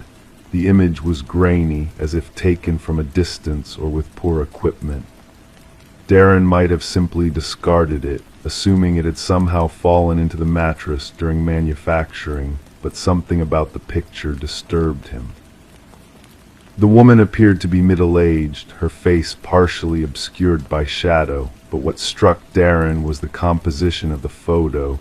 It had clearly been taken from inside a bedroom, from the perspective of someone standing over the sleeping woman. And there, in the corner of the image, was what looked like a reflection or a shadow of the photographer. Darren showed the photograph to his supervisor, Miguel Santos, who agreed it was unsettling enough to warrant attention. Miguel contacted the local police department. Detective Laura Simmons received the call later that afternoon. A 15-year veteran of the Westfield Police Department, Simmons had handled everything from domestic disputes to armed robberies, but she specialized in cases involving stalking and harassment. The photograph was brought to her desk in an evidence bag. "We need to identify the woman in this photo," she told her partner, Detective Mark Hendricks, "and figure out if she's in any danger." The recycling facility provided the origin information for the mattress, It had come from Marion Cook's address in Oakwood. Simmons and Hendricks drove there the following morning, the photograph secured in an evidence folder. Marion answered the door wearing a cardigan despite the warm spring day. She seemed puzzled by the presence of police at her doorstep, but invited them in when they explained they had questions about her recently discarded mattress. Mrs. Cook, Detective Simmons began, once they were seated in Marion's immaculate living room, "We found something unusual inside your old mattress. I'm wondering if you might be able to explain it." She removed the photograph from the folder and placed it on the coffee table. Marion's reaction was subtle but unmistakable. Her fingers, which had been smoothing the fabric of her slacks, froze mid-motion. The color drained from her face, and for several seconds she didn't breathe. "Where did you get this?" she finally whispered. "It was found inside your mattress during recycling," Hendricks explained. "Do you recognize it?" Marion nodded slowly, reaching for the photograph with trembling fingers. "This is me," she said. "This is me sleeping in my bed, but I've never seen this photograph before today." The detectives exchanged glances. "Mrs. Cook," Simmons asked carefully, "how long have you had that mattress?" "I bought it in 2003, Marion replied, her eyes never leaving the photograph. "After my husband died." "And you've been the only person to sleep on it since then?" "Well, yes. Has anyone else had access to your bedroom? A partner, perhaps? A housekeeper?" Marion shook her head. "I've lived alone since Harold passed. I clean my own house. The only people who have been in my bedroom in years are the delivery men who took the old mattress and brought the new one." Detective Simmons studied the photograph more carefully. "Based on the style and quality, this appears to be from the early 2000s, she observed. "Would you mind if we looked at your bedroom, Mrs. Cook?" Marion led them down a narrow hallway to her bedroom. It was as meticulously kept as the rest of the house, bed-made with hospital corners, not a speck of dust on the dresser or nightstand. The detectives immediately noticed that the room matched the background of the photograph exactly, down to the positioning of the furniture and the pattern on the curtains. "Have you rearranged this room since 2003? Hendricks asked. "No," Marion replied. "I like things the way they are." Simmons walked to the corner of the room where the shadow or reflection had appeared in the photograph. She examined the wall, the ceiling, the floorboards. There was nothing unusual to be seen. "Mrs. Cook," she said, turning back to the homeowner, "would you mind if we took a closer look at your new mattress?" With Marion's permission, they removed the bedding. The new mattress appeared normal, but when Simmons ran her hand along the seam, she felt something. A small tear in the fabric, nearly invisible unless you were looking for it. She reached in and felt something hard and rectangular. Carefully, she extracted another photograph. This one was newer in color. It showed Marion asleep in her bed, wearing pajamas that Simmons recognized. They were hanging on a hook on the bathroom door. But what made the detective's blood run cold was the timestamp in the corner of the photo. April 11, 2018. The night before the mattress was replaced. "Mrs. Cook," Simmons said, her voice carefully controlled, "do you recognize these pajamas?" Marion nodded, her face ashen. "I wore them last night." The investigation that followed revealed a disturbing pattern. Marion's house showed signs of regular intrusion, subtle ones that she had either not noticed or had rationalized away. A locksmith determined that the back door lock had been expertly picked multiple times. The attic access panel in the hallway ceiling had scratch marks around its edges. Most disturbing of all was what the crime scene technicians found in the attic itself. A small nest-like arrangement of blankets positioned directly above Marion's bedroom, and a hole, no wider than a pencil, drilled through the ceiling. The hole was positioned in such a way that it was hidden by the texture of the popcorn ceiling, but provided a direct view of Marion's bed. Fingerprints recovered from the attic space, and the photographs did not match any in the criminal database. DNA evidence was similarly inconclusive. The photographs themselves yielded little forensic evidence beyond establishing that they had indeed been taken years apart. Someone had been watching Marion for a very long time. A review of security camera footage from neighboring homes showed nothing unusual in the days leading up to the mattress replacement. None of the delivery men had criminal records or suspicious histories. The trail was growing cold. Marion, devastated by the revelations, temporarily moved in with her sister in another state. Detectives installed security cameras and alarms throughout her house, hoping to catch the intruder if they returned. 3 weeks after the initial discovery, Detective Simmons received a call from the evidence technician. They had found something else embedded in the old mattress, a flash drive, so deeply buried in the padding that it had been missed during the initial examination. The drive contained hundreds of photographs, all of Marion sleeping, dating back to 2003. The earliest photos showed her husband Harold beside her. But the drive contained something else as well, similar photographs of other women in other bedrooms. 6 different women in total, from various neighborhoods around Westfield and Oakwood. None of the other women had reported stalking or break-ins. When approached by police, all expressed shock and horror at the photographs. The investigation expanded, bringing in the FBI to assist with profiling the stalker and analyzing the digital evidence. Agent Teresa Morgan, a specialist in predatory behavior, developed a theory.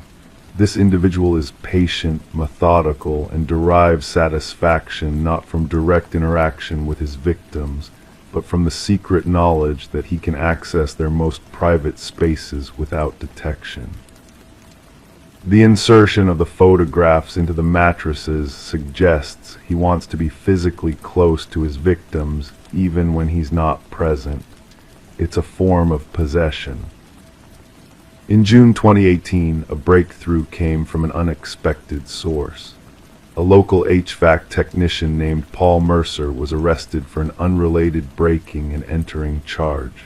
His DNA was entered into the system and matched the samples from Marion's attic.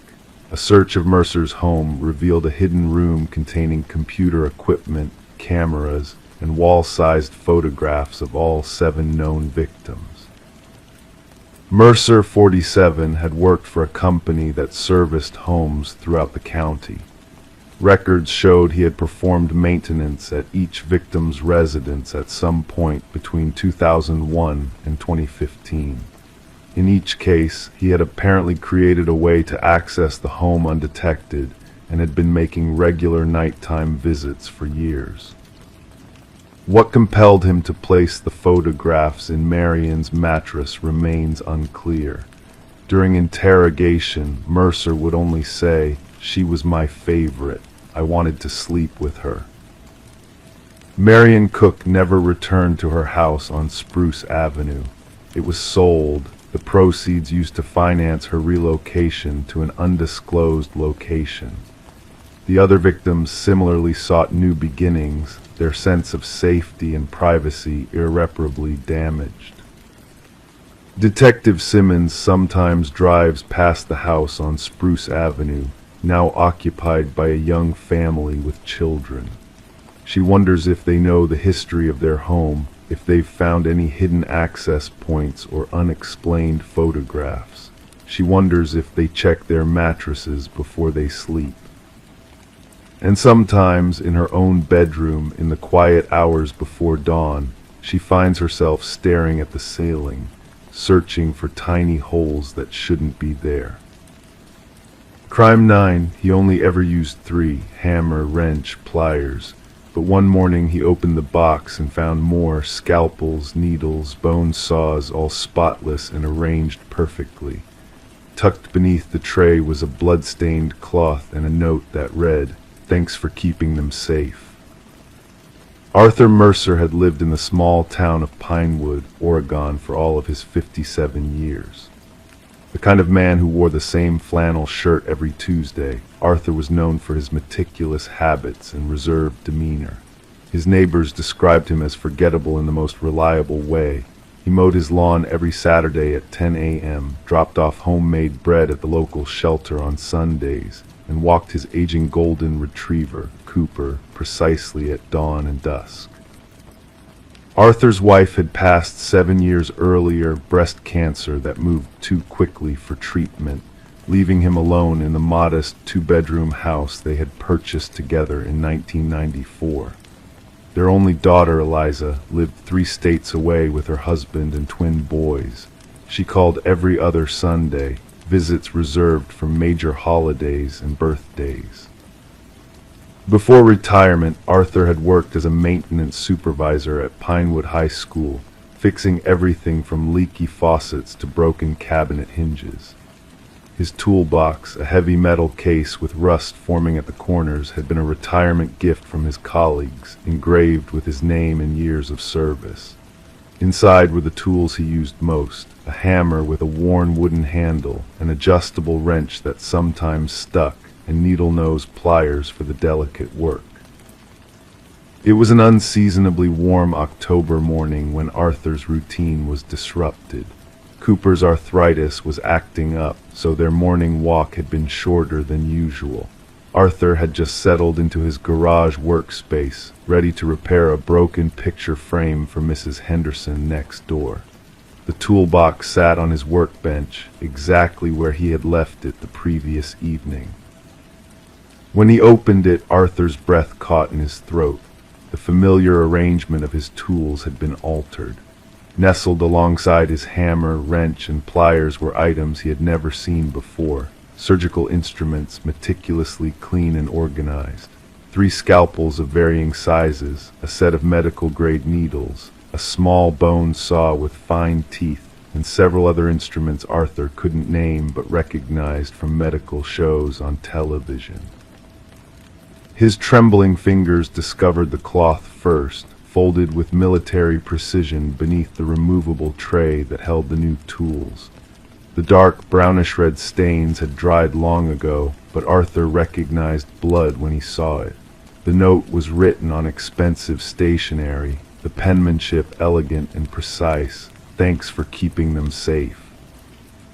Arthur closed the toolbox slowly, looking around his empty garage as if someone might be watching.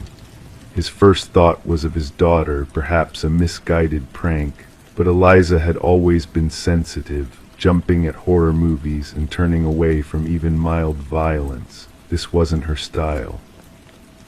He considered calling the police immediately, but hesitated. What exactly would he report? That someone had broken into his garage to leave expensive medical tools in his box, that he had found a blood-stained cloth with a cryptic note. It sounded absurd even to him. Instead, Arthur did what he had always done when faced with uncertainty. He stuck to his routine. He finished Mrs. Henderson's picture frame, walked Cooper at dusk, and ate his usual dinner of baked chicken with steamed vegetables. But sleep evaded him that night, his mind returning to the toolbox that now sat locked in a cabinet in his garage. 3 days passed with no further incidents. Arthur had almost convinced himself that the episode had been a bizarre misunderstanding when Detective Sarah Lawson knocked on his door. "Mr. Mercer, I'm Detective Lawson with Pinewood PD. I'd like to ask you a few questions about your former colleague, Robert Finley." Arthur invited her in, offering coffee, which she declined. Detective Lawson was in her mid-40s, with observant eyes that seemed to catalog everything in Arthur's living room as she sat across from him. "Robert Finley," Arthur repeated. "We worked together at the high school, yes, science teacher. He retired around the same time I did, maybe a year later. Nice enough man, though we weren't particularly close." "Why?" "When was the last time you saw him?" Detective Lawson asked, ignoring his question. Arthur thought carefully. "Must be over 2 years now. He moved to Washington, I think. Said something about being closer to his son." "That's what we thought too," the detective replied, her expression carefully neutral. "His son reported him missing 18 months ago. Said they had plans to meet in Seattle, but Robert never arrived. His car was found at a rest stop just outside of Pinewood, but no sign of Robert." Arthur felt his mouth go dry. "I had no idea. I'm not much for local news these days." Detective Lawson nodded. The case went cold pretty quickly. No leads, no evidence of foul play, but yesterday we received an anonymous tip suggesting we talk to you. The room seemed to grow smaller. Arthur's hands began to sweat. "Me? Why would anyone connect me to Robert's disappearance?" "The teepster mentioned something about tools," Detective Lawson said carefully, watching Arthur's reaction. "Said you might have something that belonged to Robert." The toolbox. Arthur's mind raced back to his interactions with Robert Finley. They had been cordial workplace acquaintances at best. Robert had been intensely private, often working late in his classroom with the door locked. There had been rumors about inappropriate relationships with female students, but nothing was ever proven. Arthur had always avoided office gossip. "I have a toolbox," Arthur said slowly. "It was a retirement gift, but I don't have anything of Robert's." Detective Lawson studied him, then handed him a photograph. "Do you recognize this man?" The photo showed a young man, perhaps in his early 30s, with a thin face and intense eyes. He looked vaguely familiar, but Arthur couldn't place him. "I'm not sure," he admitted. "Should I?" "His name is Thomas Welch. He was a student at Pinewood High while you worked there. He disappeared 3 weeks ago. His roommate said he was obsessed with a former teacher, had been for years. We found Robert Finley's name in his journal dozens of times." Arthur shook his head. "I don't remember him specifically. We had hundreds of students pass through."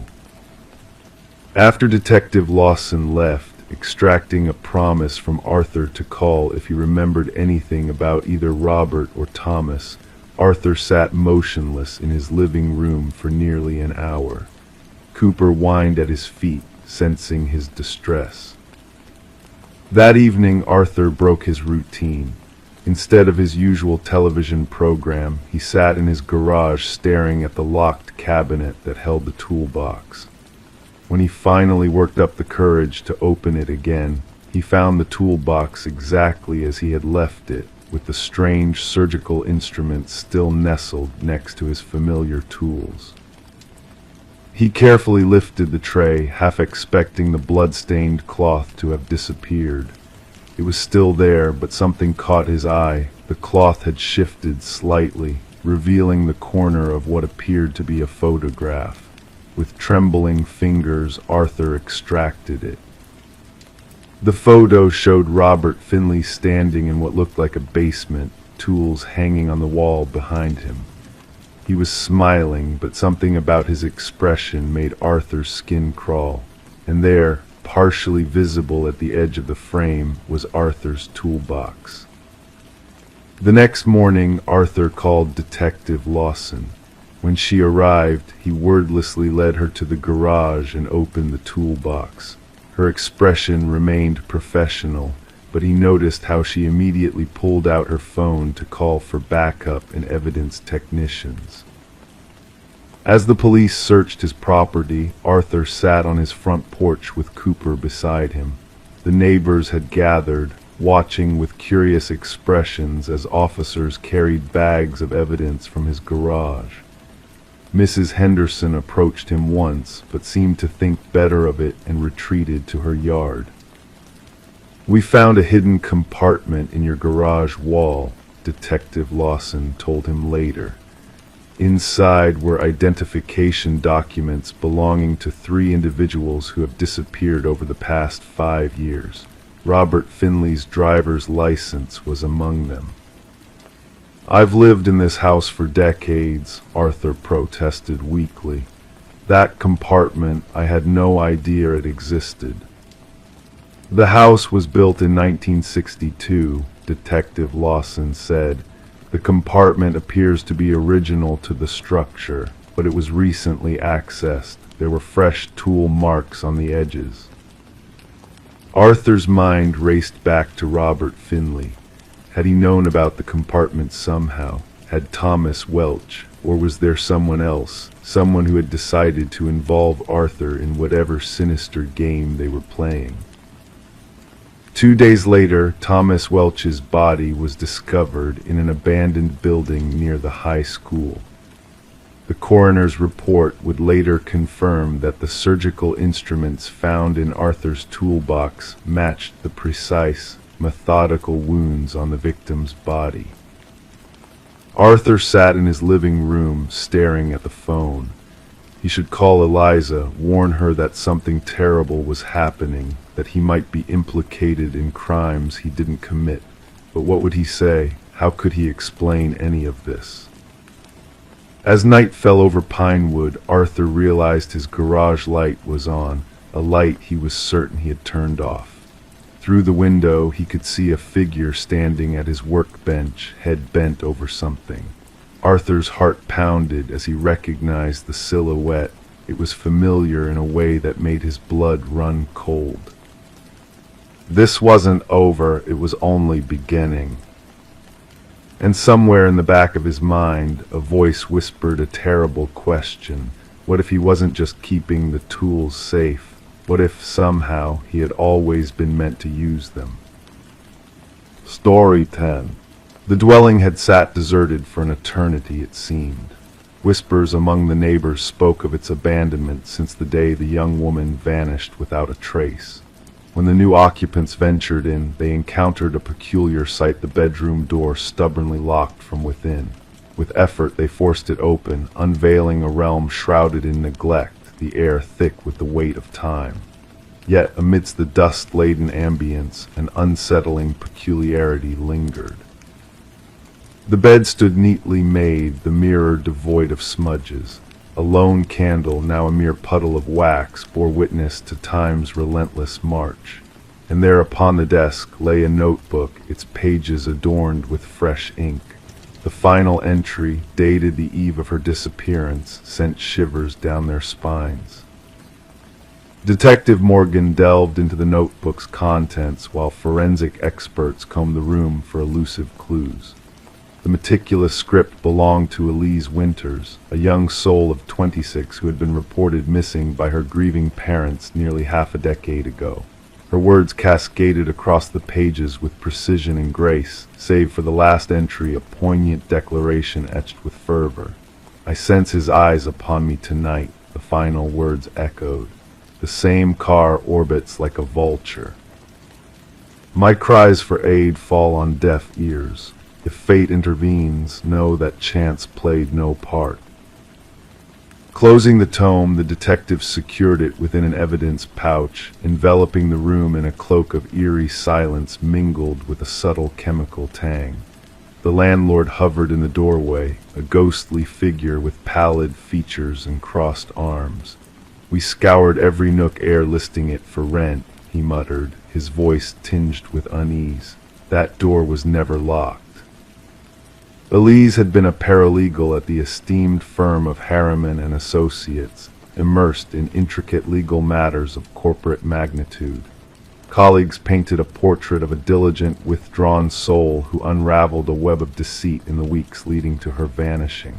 Late nights consumed her supervisor confided to the investigators.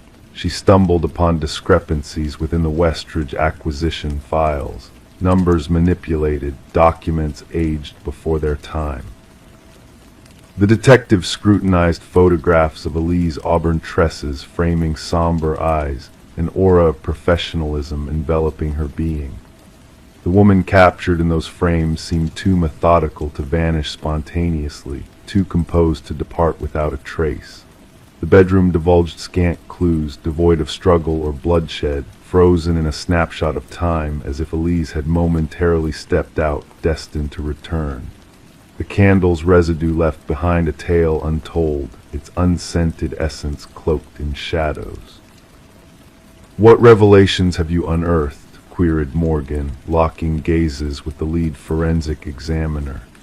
"Fingerprints aplenty, weathered by the years," came the reply. "Yet the intriguing facet lies in their absence. The doorknob and window latches, scrubbed immaculate inside and out." The investigative team probed beneath the surface, scouring for hidden truths. Beneath a loose floorboard near the closet, a watertight case emerged, harboring a flash drive and a key. The key granted access to a safe deposit box at Northern Trust Bank, concealing another flash drive and a trove of incriminating documents. Revelations unfurled, exposing a web of deceit linking Westridge Pharmaceuticals to clandestine accounts under the firm's stewardship. Audio recordings and spreadsheets unveiled the nefarious manipulation of drug trial data for Neurapax, the flagship medication of Westridge. Detective Morgan liaised with regulatory bodies, confirming the withdrawal of Neurapax from shelves following a spate of deaths mirroring Elise's concealed findings. Subpoenas unveiled a damning trail leading to Vincent Harriman, the firm's senior partner. Charges for an industrial cleaning service at his retreat surfaced following Elise's disappearance, hinting at a sinister narrative. A microscopic trace of Elise's blood at the property sealed his fate, though her body remained a haunting enigma. The enigma of the locked room persisted until security footage unveiled a shadowy figure akin to Harriman on the night Elise vanished, entering but never exiting by conventional means. A hidden passage, concealed within the closet's depths, emerged under the discerning gaze of Morgan and a structural engineer, connecting to subterranean tunnels snaking beneath the neighborhood's aged facades. Harriman's apprehension during a board meeting marked the climax of a saga shrouded in treachery. Protestations of innocence crumbled beneath the weight of Elise's hidden camera footage, capturing the fatal encounter between predator and prey. Justice, elusive yet relentless, claimed its due as Harriman faced the full force of the law. At the hearing, Elise's mother stood resolute, her voice laden with sorrow and resolve. Her chamber remained a sanctum, safeguarding the truth she sacrificed to unveil, she intoned. Her essence lingers within, awaiting revelation. The new inhabitants shunned the abode, leaving it to solitude once more, a mausoleum of secrets laid bare yet not forsaken. Whispers of a spectral glow in the upper chamber echoed a testament to a valiant soul's final stand against the shadows of corruption. In the room she never departed, justice found its voice, echoing through the annals of time.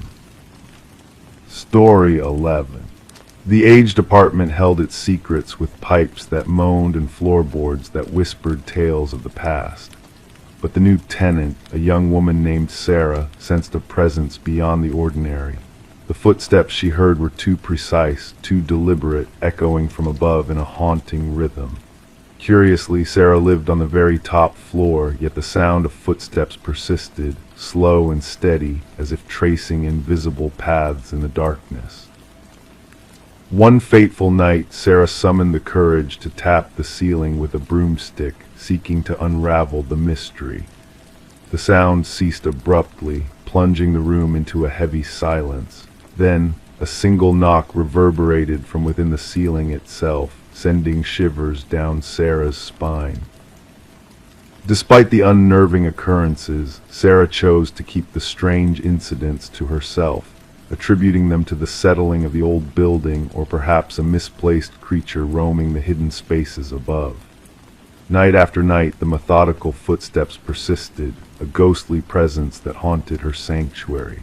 To cope, Sarah turned up the volume of her television, donned headphones at bedtime, anything to drown out the eerie footfalls pacing across her ceiling. Detective Morris was drawn into the enigma surrounding Sarah's apartment when a maintenance worker stumbled upon a concealed crawlspace during routine repairs. Removing a section of drywall to mend a leak, the worker uncovered a narrow passage unbeknownst to the building's blueprints. Within this clandestine space, a makeshift living area emerged, adorned with remnants of human presence, a stained blanket, discarded wrappers, and a tattered notebook brimming with unsettling observations. The notebook chronicled Sarah's every move with meticulous detail, her daily routine, her guests, her meals, even the moments of solitude she cherished. The writing, once orderly, descended into chaos on the final pages, cryptic symbols dancing at the edges. The subject resists my influence, the last entry lamented. She dares to defy me. None can defy me. Forensic teams combed through the hidden passages, unearthing fingerprints that eluded identification in any known database. An intricate network of tunnels snaked through the building's structure, connecting multiple apartments but culminating in observation points concealed within Sarah's abode. Interviews with current residents revealed nothing amiss, while former tenants shared unsettling accounts of feeling watched or hearing unexplained disturbances. A pattern emerged as the investigation delved deeper, linking the inexplicable occurrences to a man named Edward, a recluse who had resided in Sarah's apartment before her. The breakthrough arrived with the discovery of microscopic blood traces in one of the crawlspaces, leading to the identification of Martin Weaver, a missing former resident. Martin's abrupt disappearance coincided with his confrontation with Edward, who had vanished without a trace soon after, leaving a trail of enigmatic disappearances in his wake. As the truth unraveled, a chilling portrait of Edward emerged, a solitary figure fixated on silence, weaving a web of hidden passages and secret observations. The hunt for Edward led investigators to a desolate cabin, adorned with eerie relics of his twisted obsession, images of his unwitting subjects, maps of building structures, and journals chronicling his sinister pursuits. Amidst the macabre discoveries, a harrowing realization dawned: the victims of Edward's malevolent designs numbered far more than initially suspected. As the darkness of his deeds unfurled, Detective Morris revisited Sarah's building, only to find a cryptic note hinting at a new hiding place and an impending encounter. The race to locate Sarah intensified, but her apartment stood vacant, a chilling silence enveloping the once familiar space. A message etched in steam on a mirror beckoned the investigators to gaze upward, unveiling a sinister truth. The ceiling panel above the shower had been tampered with, a gateway to the unknown. Edward, now known as Edward Mercer, eluded capture, leaving behind a trail of terror and unanswered questions. His expertise in construction had enabled the creation of his clandestine realm, a realm that ensnared unsuspecting souls in its malevolent grasp. As the search for Sarah continued across state lines, a grim reminder lingered: the echo of footsteps in the night, the unseen watcher in the shadows, and the unsettling knowledge that some secrets are buried deeper than the grave. Detective Morris, haunted by the phantom sounds that echoed in the stillness of his own home, pondered the unsettling truth beyond the veil of normalcy. Who else might be listening, waiting, and watching in the darkness? Story 12. The apartment had sat empty, shrouded in silence for what felt like an eternity. When the new tenant stepped across the threshold, a sense of unease lingered in the air, a whisper of things unseen. Dust danced in the dim light, settling on forgotten corners and abandoned memories. One door, stubborn and unyielding, caught their attention. A closet, its secrets locked away, hidden from prying eyes. The landlord, with a heavy sigh, forced the door open, revealing a world frozen in time. Not old coats or discarded trinkets, but something far more unsettling. The walls bore witness to a silent struggle, etched with deep, jagged lines of desperation. Each scratch told a story of fear and confinement, of a soul trapped in a cruel dance with darkness. And in the shadows, an ancient flip phone lay dormant, its screen flickering with a single, unread message. Detective Morgan Shaw, a seeker of truths hidden in shadows, felt a chill creep up her spine as she surveyed the scene before her. It wasn't the obvious signs of violence that unsettled her, but the silent screams etched into the wooden canvas, the haunting echoes of a battle fought in silence. "We need forensics now," she murmured to her partner, Officer Reed, who diligently captured each scratch with his camera. As the pieces of the puzzle began to fall into place, a sense of foreboding settled over the room like a shroud. The message on the phone, a cryptic whisper from the past, lingered in the air like a ghostly echo. "I know what you did." The landlord, a man with nervous hands and evasive eyes, spoke of a tenant who vanished into the night, leaving behind unpaid rent and unanswered questions. Forensics unraveled a tangled web of secrets embedded in the walls, blood samples intertwined with the whispers of the past. One familiar, belonging to Emma Caldwell, a young woman who had vanished without a trace. The other, a specter from the grave, a ghostly presence that defied logic. Shaw's mind raced as she delved deeper into Emma's world, piecing together fragments of a life interrupted. A phone silent, a bed untouched, a presence looming in the shadows. The puzzle began to take shape, revealing a tapestry of darkness woven with threads of obsession and control. Surveillance footage whispered secrets in the night, capturing fleeting glimpses of a man in the shadows, a figure shrouded in mystery, his intentions veiled in darkness. As the pieces fell into place, a sinister truth emerged from the depths of the unknown. "He faked his death," Shaw whispered, her voice heavy with realization. The missing pieces of the puzzle led to a remote property, a place where nightmares took form and innocence withered in the darkness. Behind closed doors, a prisoner of the past awaited liberation, her eyes haunted by the specter of her captor. Lynette Porter, a ghost from the past, whispered of shadows and suffering, of a darkness that threatened to consume her soul. The truth unfurled like a dark flower, revealing the twisted mind of a predator who thrived on fear and despair. The manhunt unfolded like a macabre dance, leading Shaw and her team on a trail of darkness and deception. Mercer's facade crumbled, revealing a monster hidden in plain sight, a predator who wore the mask of a man. At the trial, as the verdict was delivered, a sense of closure settled over the room like a heavy shroud.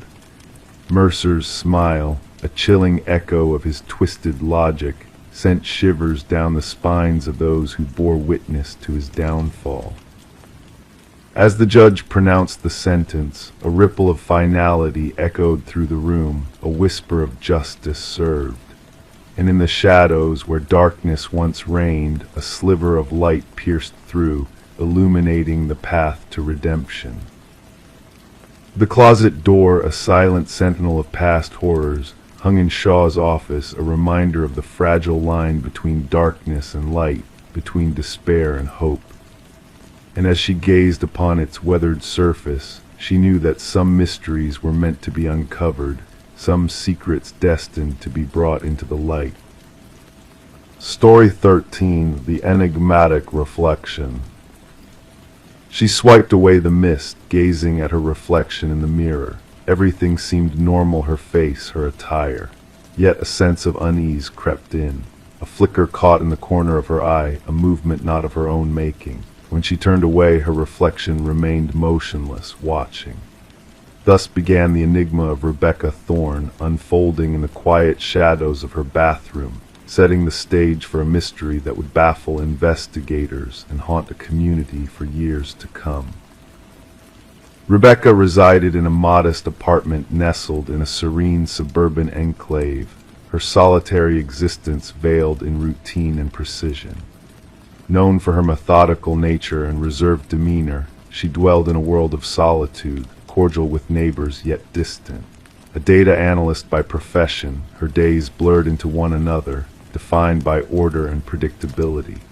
No one could have foreseen that she would become the focal point of a perplexing criminal enigma that defied logic. It all commenced innocuously. Trivial displacements within her abode, objects shifted subtly, no theft, just rearrangement.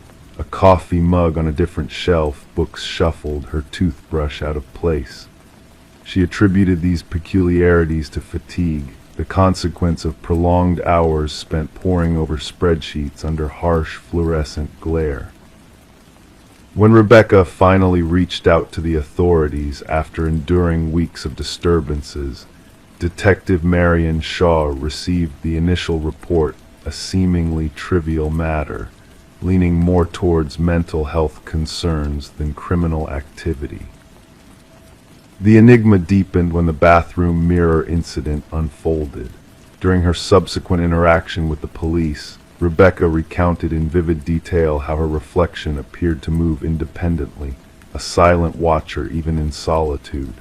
This time she possessed evidence, a security camera trained on her front door. The footage unveiled a chilling revelation that sent shivers down even the most seasoned officers' spines. A doppelganger, an exact replica of Rebecca, entering her abode after she had left for work. Forensic scrutiny of the footage revealed no signs of tampering or digital manipulation. The imposter moved with eerie precision, clad in Rebecca's attire, carrying her distinctive leather bag, mirroring her every action.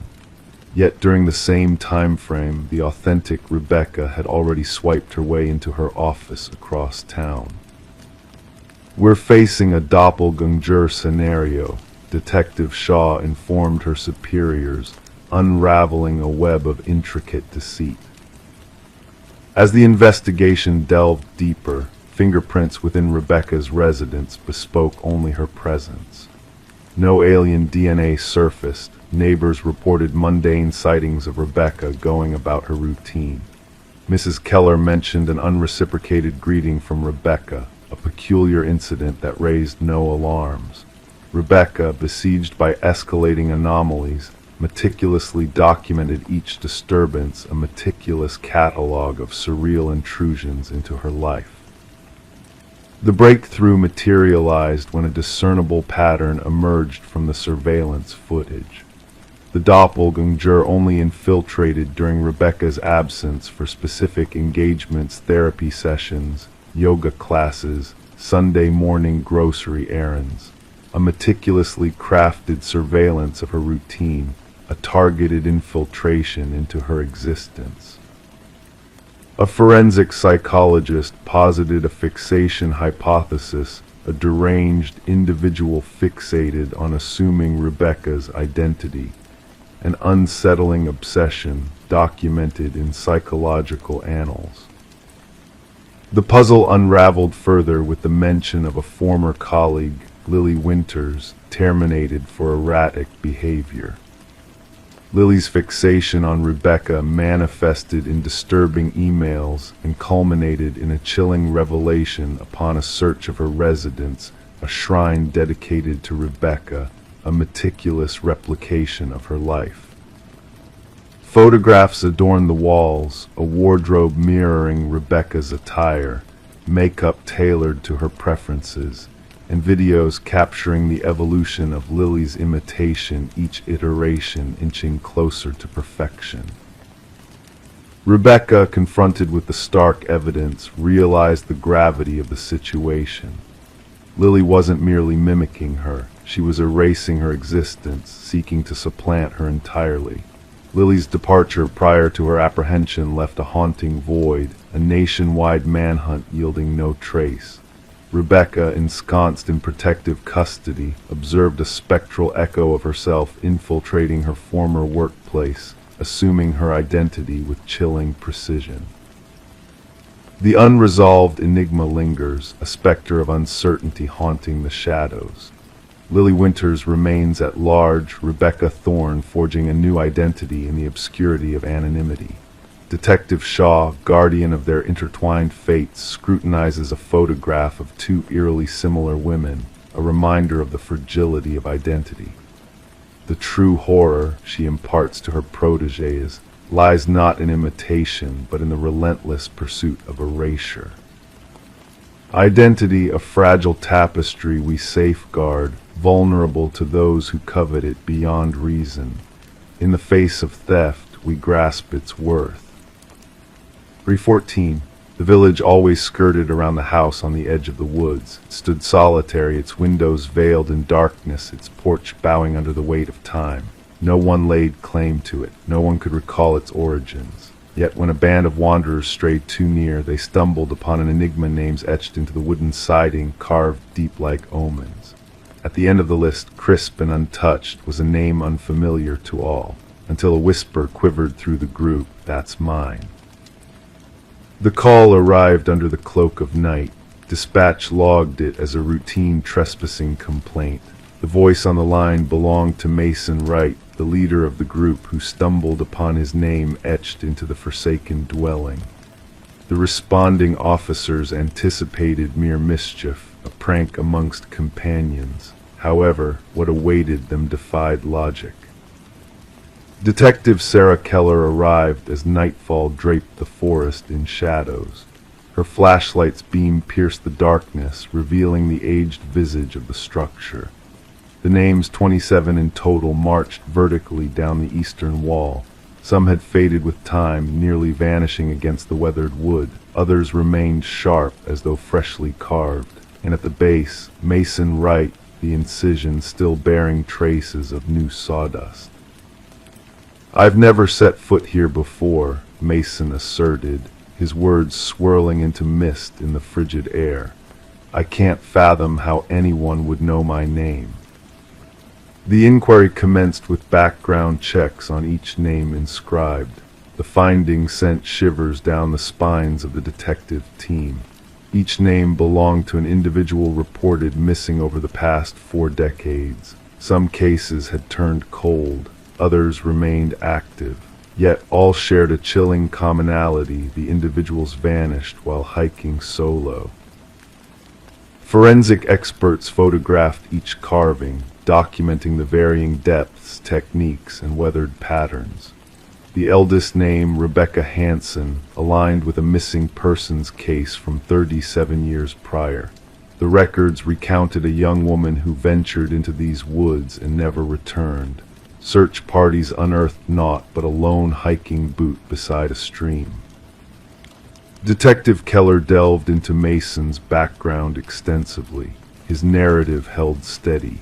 He bore no ties to the area beyond this trek with 4 college comrades. They had selected the trail at random, guided by an online suggestion. Nothing in his history linked him to any of the other names etched on the wall. The focus shifted to Mason's companions.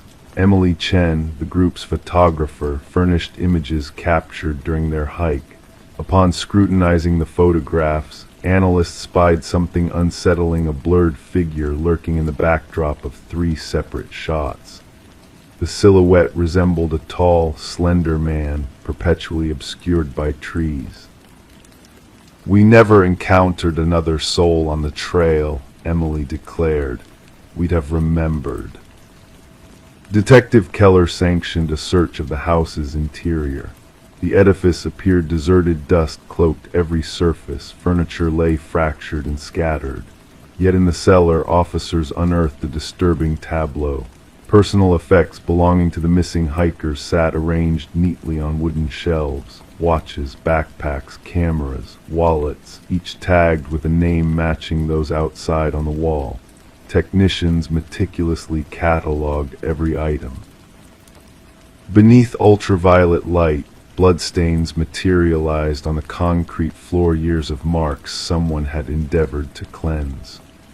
Ground-penetrating radar unveiled no buried bodies beneath the house, yet cadaver dogs signaled repeatedly near the rear of the property where the forest thickened. As the probe deepened, Detective Keller observed peculiar conduct from Mason Wright. He began recounting uncanny episodes, whispers beyond his apartment, footprints in fresh snow leading to his doorstep but not away, figures observing from the street.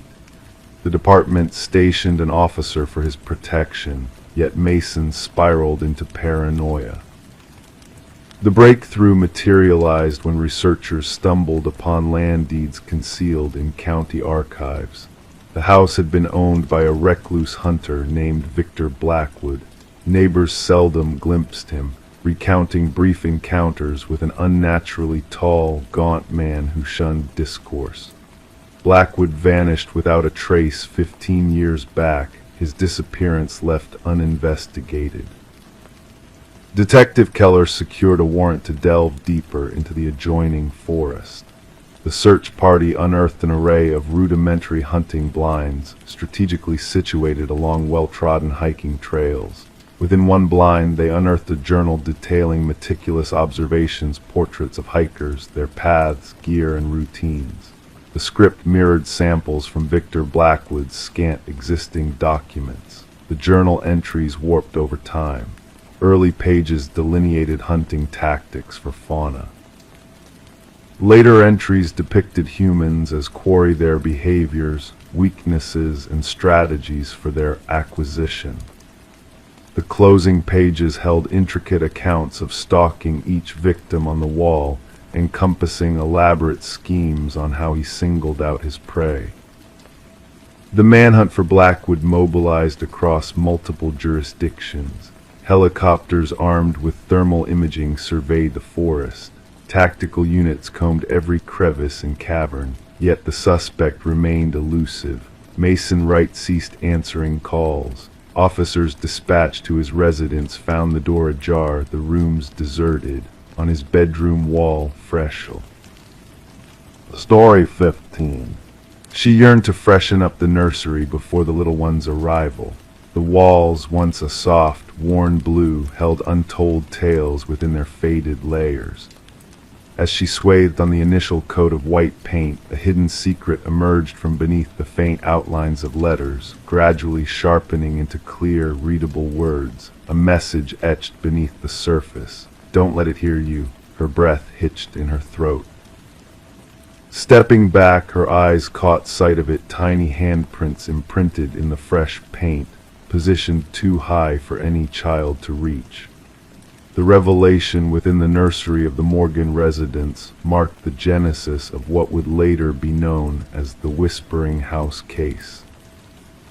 The young couple had bought the Victorian-style home just a brief while ago, lured in by an unbelievably low price. The real estate agent had mentioned only minor cosmetic issues, omitting any mention of the property's shadowed past. Detective Sarah Klein, notebook in hand, rang the doorbell.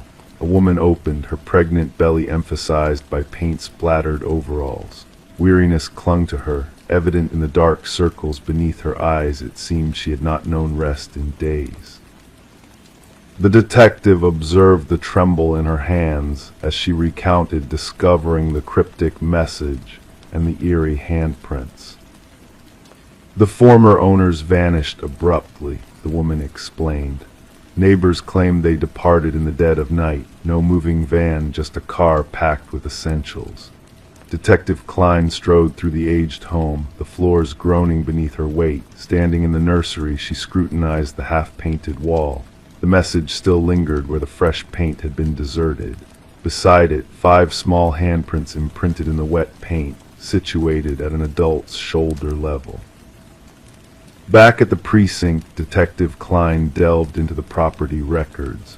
The house had changed hands 8 times in 3 decades, a remarkably high turnover rate. Each family had stayed for less than 2 years. More disconcerting were the child welfare reports linked to 3 of those families. Children spoke of whispers from the walls and the sensation of being watched as they slumbered. The detective delved deeper, unearthing construction records and historical accounts. The house had once belonged to Eleanor Blackwood, a wealthy widow who, childless herself, ran a small orphanage from the property during the early industrial era. News articles mentioned 5 children who had vanished from her care. Authorities of that era suspected they had merely run away, a common occurrence for orphans in those times. When Eleanor passed away, renovators working on the house stumbled upon a sealed room hidden behind the nursery wall. Inside, they found remnants of children's lives, tiny shoes, toys, and garments, yet no traces of the children themselves. The case went cold, archived, and forgotten. Interviewing former residents, Detective Klein pieced together a chilling pattern. Each family with children reported inexplicable events, toys rearranged overnight, childlike laughter resonating through empty corridors, and crayon drawings appearing mysteriously. Most brushed off these incidents as mere figments of imagination until the writing materialized. The message varied slightly in each retelling. Don't let them find you. Don't make a sound. Don't let it hear you. Yet the handwriting remained consistent, surfacing each time the nursery was repainted.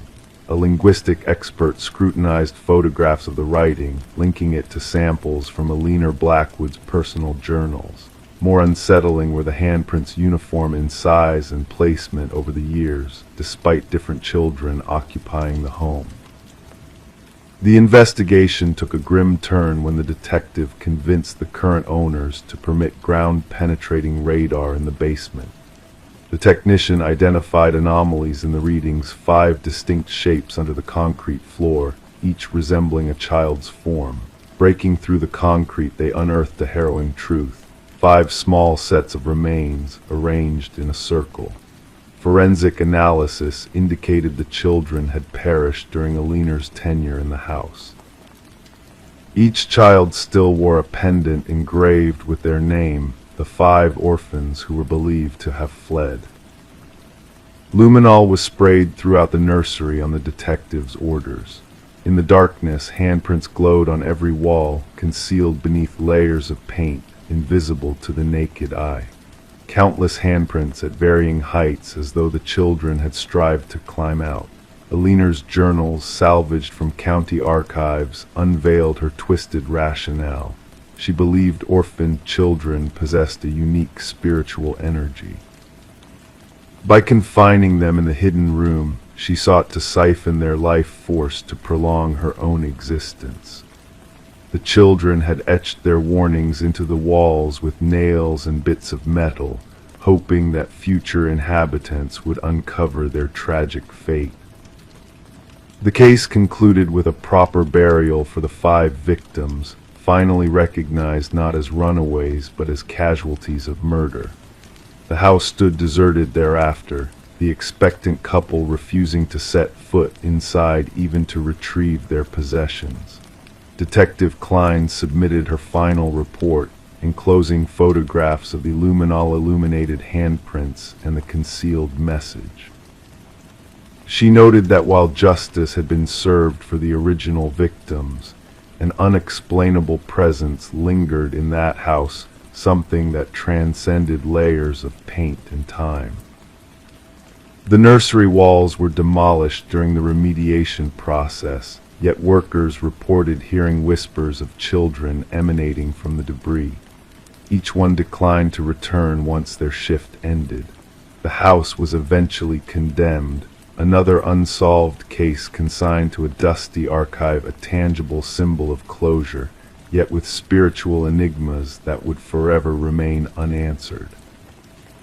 The detective retained a single photograph from the investigation, 5 luminous handprints glowing in the darkness, a haunting echo that some atrocities leave imprints that fresh paint cannot conceal. Story 16, the gentle current whispered its lullaby that peaceful morning, the water mirroring the sky in a serene dance of stillness. The fisherman's boat glided effortlessly, almost as if being guided by the hand of a slumbering giant beneath the glassy surface. His eyes, heavy with the weight of dawn, almost missed the peculiar sight, a suitcase, bobbing gently near the shore, as if reluctant to reveal its secrets. Approaching cautiously, the fisherman's curiosity stirred as he noticed the rusted chains embracing the case, as if trying to keep its contents hidden from prying eyes. With each step closer, a faint scent lingered in the air, a haunting perfume of decay and secrets long kept. The authorities were summoned, their faces etched with concern as they pried open the case that held more than just forgotten belongings. Amidst the chains and shadows, they found her hair dark as midnight, fingers frozen in a silent plea, a note nestled at the bottom like a chilling afterthought. "This isn't the first." Detective Sarah Mercer arrived at the scene, her presence a whisper of authority against the backdrop of the grim discovery. The victim, Catherine Walsh, lay still, her form a canvas painted by the river's cruel brushstrokes. The medical examiner's meticulous movements painted a picture of finality, each detail captured in a silent elegy before the body was gently carried away, leaving only ripples in the water to mark her passing. But it wasn't the method of disposal that haunted Mercer, it was the care, the precision with which the victim had been prepared, as if for a macabre exhibition. Catherine Walsh, a name now spoken in hushed tones, a real estate agent known for her skill in selling dreams of opulence. Divorced, solitary, her life a tapestry of ambition and solitude. Her disappearance, a jarring absence in the symphony of her routine, noted only when she failed to appear at a crucial showing that promised the pinnacle of her success. In the quiet of her home, investigators found echoes of a life meticulously ordered, every corner polished, every surface untouched by the chaos of existence. Yet a drawer slightly ajar unveiled a hidden truth, a leather-bound journal, its pages whispering of unseen eyes and a presence that lingered in the shadows. Digital footprints led to a trail of haunting messages, each a mirror reflecting a voyeur's gaze, each a shard of a shattered illusion of safety. Detective Mercer felt the pieces of the puzzle shifting, aligning to reveal a pattern, a ritual of observation, a dance of obsession that led to this tragic end. A glimmer of hope emerged from the darkness, a pawnshop owner's memory of a necklace, a missing piece of the puzzle that led to a man named Michael Linden. A maintenance worker with a quiet demeanor, his unassuming presence belying the darkness that lurked within. Surveillance footage painted a portrait of obsession, of a man consumed by a hunger for perfection, a thirst for control. The walls of his modest abode whispered of a sinister devotion, of captured moments frozen in time, each woman a reflection of a flaw to be corrected. As the truth unfurled like a macabre tapestry, Linden's chilling confession echoed in the sterile walls of the interrogation room. His victims, flawed in his eyes, their imperfections a mirror to his own fractured self-image. Each meticulous detail, each carefully staged scene, a twisted act of redemption in his eyes. The trial brought closure, but for Detective Mercer, questions lingered like shadows in the fading light. What drove Linden to these dark depths? What hidden scars festered beneath the surface? driving him to seek solace in the destruction of others. As the river carried its secrets downstream, its waters a mirror to the sky above, Mercer sat in quiet contemplation. The notebooks, chilling in their revelations, whispered of a truth she couldn't shake, that in the stillness of ordinary lives, monsters sometimes wear the masks of men, waiting for a single flaw to reveal the darkness within. And as the world drifted into slumber, the echo of a chilling truth lingered in the air, a reminder that even in the quietest moments, evil can lurk unseen and patient beneath the surface of our dreams. Story 17. The worn wooden plank shifted under her weight, drawing her attention with a subtle creak. Intrigued, she knelt down, tracing her fingers along the seams, sensing the hidden void beneath the seemingly solid floor. Gently she lifted the boards, unveiling a shadowy, confined space beneath the house. Initially shrouded in dust and cobwebs, her eyes gradually adjusted to discern the contents within. A mattress, a chair. And nestled in the corner, a weathered notebook adorned with pages upon pages of a single name, her own name repeated endlessly. Detective Morgan Reed stood silently behind Sarah Coleman as she peered into the abyss beneath her newly acquired abode. The fear flickering in Sarah's eyes hinted at a deeper disturbance beyond merely stumbling upon a hidden room. It was a violation of security, an intrusion of malevolence into what was meant to be her fresh beginning. "Do not disturb anything further," Detective Reed's voice, steady yet commanding, advised as she clicked on her flashlight, casting light into the secretive chamber. The beam danced across walls adorned with surveillance photographs, snapshots of Sarah's daily routines, her interactions, her life. A shrine of obsession concealed right beneath her unsuspecting feet. Sarah had purchased the quaint cottage from the estate of an elderly recluse named Walter Green, who had passed away without any known kin. The property had sat abandoned for months before finding its way onto the market, advertised as charming and in need of minor touch-ups. No whispers of peculiarity had surfaced during inspections or negotiations. "I never met him, the previous owner," Sarah murmured. "The neighbors claimed he was a recluse. I was told the basement access had been sealed off ages ago. That's what the inspection report stated." Crime scene investigators arrived, their equipment thudding against the wooden floorboards as they entered. They meticulously documented the scene, collecting evidence and eventually extricating the mattress, chair, and notebook from their concealed sanctuary. Forensic analysts uncovered a plethora of fingerprints throughout the space, all belonging to Walter Green. What unsettled the investigators most was the timeline they unraveled. Through utility records and dated photographs within the chamber, it became clear that Walter had been shadowing Sarah for a minimum of 3 years prior to his demise. He had shadowed her at community gatherings, the local market, even the cafe where she occasionally worked. Yet Sarah remained oblivious to his presence, his fixation. This level of fixation often escalates, the department psychologist remarked during a briefing. The subject progresses from fantasy to strategy. The hidden room implies he was gearing up for something more direct. Detective Reed's inquiry took an unforeseen twist when she interviewed Walter's former colleague from the maintenance department at the nearby shopping plaza. The man appeared uneasy, toying with his wedding ring throughout their conversation. Walter mentioned her at times, he confessed. Said she reminded him of someone. I assumed it was just an old man's harmless infatuation. I never imagined. His voice trailed off, his gaze fixed on his hands. Did he ever discuss any schemes involving her? Reed probed.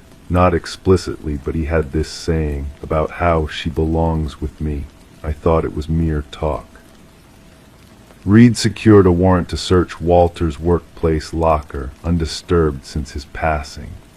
Within, they uncovered a key that matched no locks in Walter's residence. The serial number led them to a storage unit registered in his name. With a grating screech, the metal door rolled upward. Inside, meticulously arranged, was furniture mirroring Sarah's former apartment, replicas of her bed, her desk, even her living room setup. Walter had meticulously recreated her living space down to the minutest detail. A mannequin sporting a wig akin to Sarah's hairstyle sat at the replica desk. Most disconcerting of all was a calendar marked with a date just 1 week post Walter's unexpected demise from a heart attack. The date was encircled in crimson, bearing a single word: together. The investigation unearthed Walter's institutionalization in his youth following an infatuation with a female teacher. His records documented treatment for erotomania, a delusion where the subject believes another person reciprocates their affections despite evidence to the contrary. Released into society, Walter led a benign existence until Sarah unwittingly reignited his dormant fixation. Spread across the conference table at the precinct, crime scene photos painted a haunting picture. In his mind, he deceased believing they shared a unique connection. He was convinced they were destined to be united, Reed articulated. Could she have crossed paths with him, stirred this fixation unknowingly? A fellow detective pondered. Reed shook her head. Nothing we've uncovered. At times these obsessions require little provocation. A fleeting smile, a gaze that lingers a second too long. For an individual with his background, that could have sufficed. Sarah resolved to divest herself of the property, unable to find solace within its walls. During a final walkthrough with her realtor, she stood in the living room, embracing herself tightly. I cannot shake the thought of what might have transpired had he not passed away when he did, she murmured softly. How long would I have dwelled here, oblivious to his watchful eye, unaware of the secrets concealed beneath my feet? Following Walter's decease, the case was officially closed, categorized as stalking with intent to abduct, despite the absence of an actual abduction. Psychological evaluations of the evidence hinted at Walter's intent to confine Sarah within either the hidden chamber or the storage unit. Sarah relocated far away, altering her routines and fortifying her privacy measures. Detective Reed sporadically checked in on her, a tacit acknowledgement of how precariously close Sarah had skirted another fate, another casualty. The cottage metamorphosed into the possession of a young couple ignorant of its dark history. The concealed room was sealed, the floorboards exchanged. Life persevered. Yet for those privy to the truth, the tale of the room beneath the floor served as a chilling reminder of the concealed perils that sometimes lurk unseen, of beasts who perish ere they are apprehended, and of victims who remain unaware of how nearly they skirted their own demise. Story 18. In the heart of the city, there was a quaint coffee shop that had seen its fair share of regulars over the years. Among them was a man whose presence was as constant as the aroma of freshly brewed coffee, always at the same table, always with the same order, always shrouded in a veil of quiet mystery. The barista knew him by sight, but to everyone else he was a nameless enigma, a ghostly figure blending into the background of everyday life. Then one day the man failed to make his usual appearance. Concerned whispers fluttered through the shop like autumn leaves in the wind. When the authorities were called to investigate, they stumbled upon a curious discovery at his customary seat, a wallet left behind, its contents offering more questions than answers.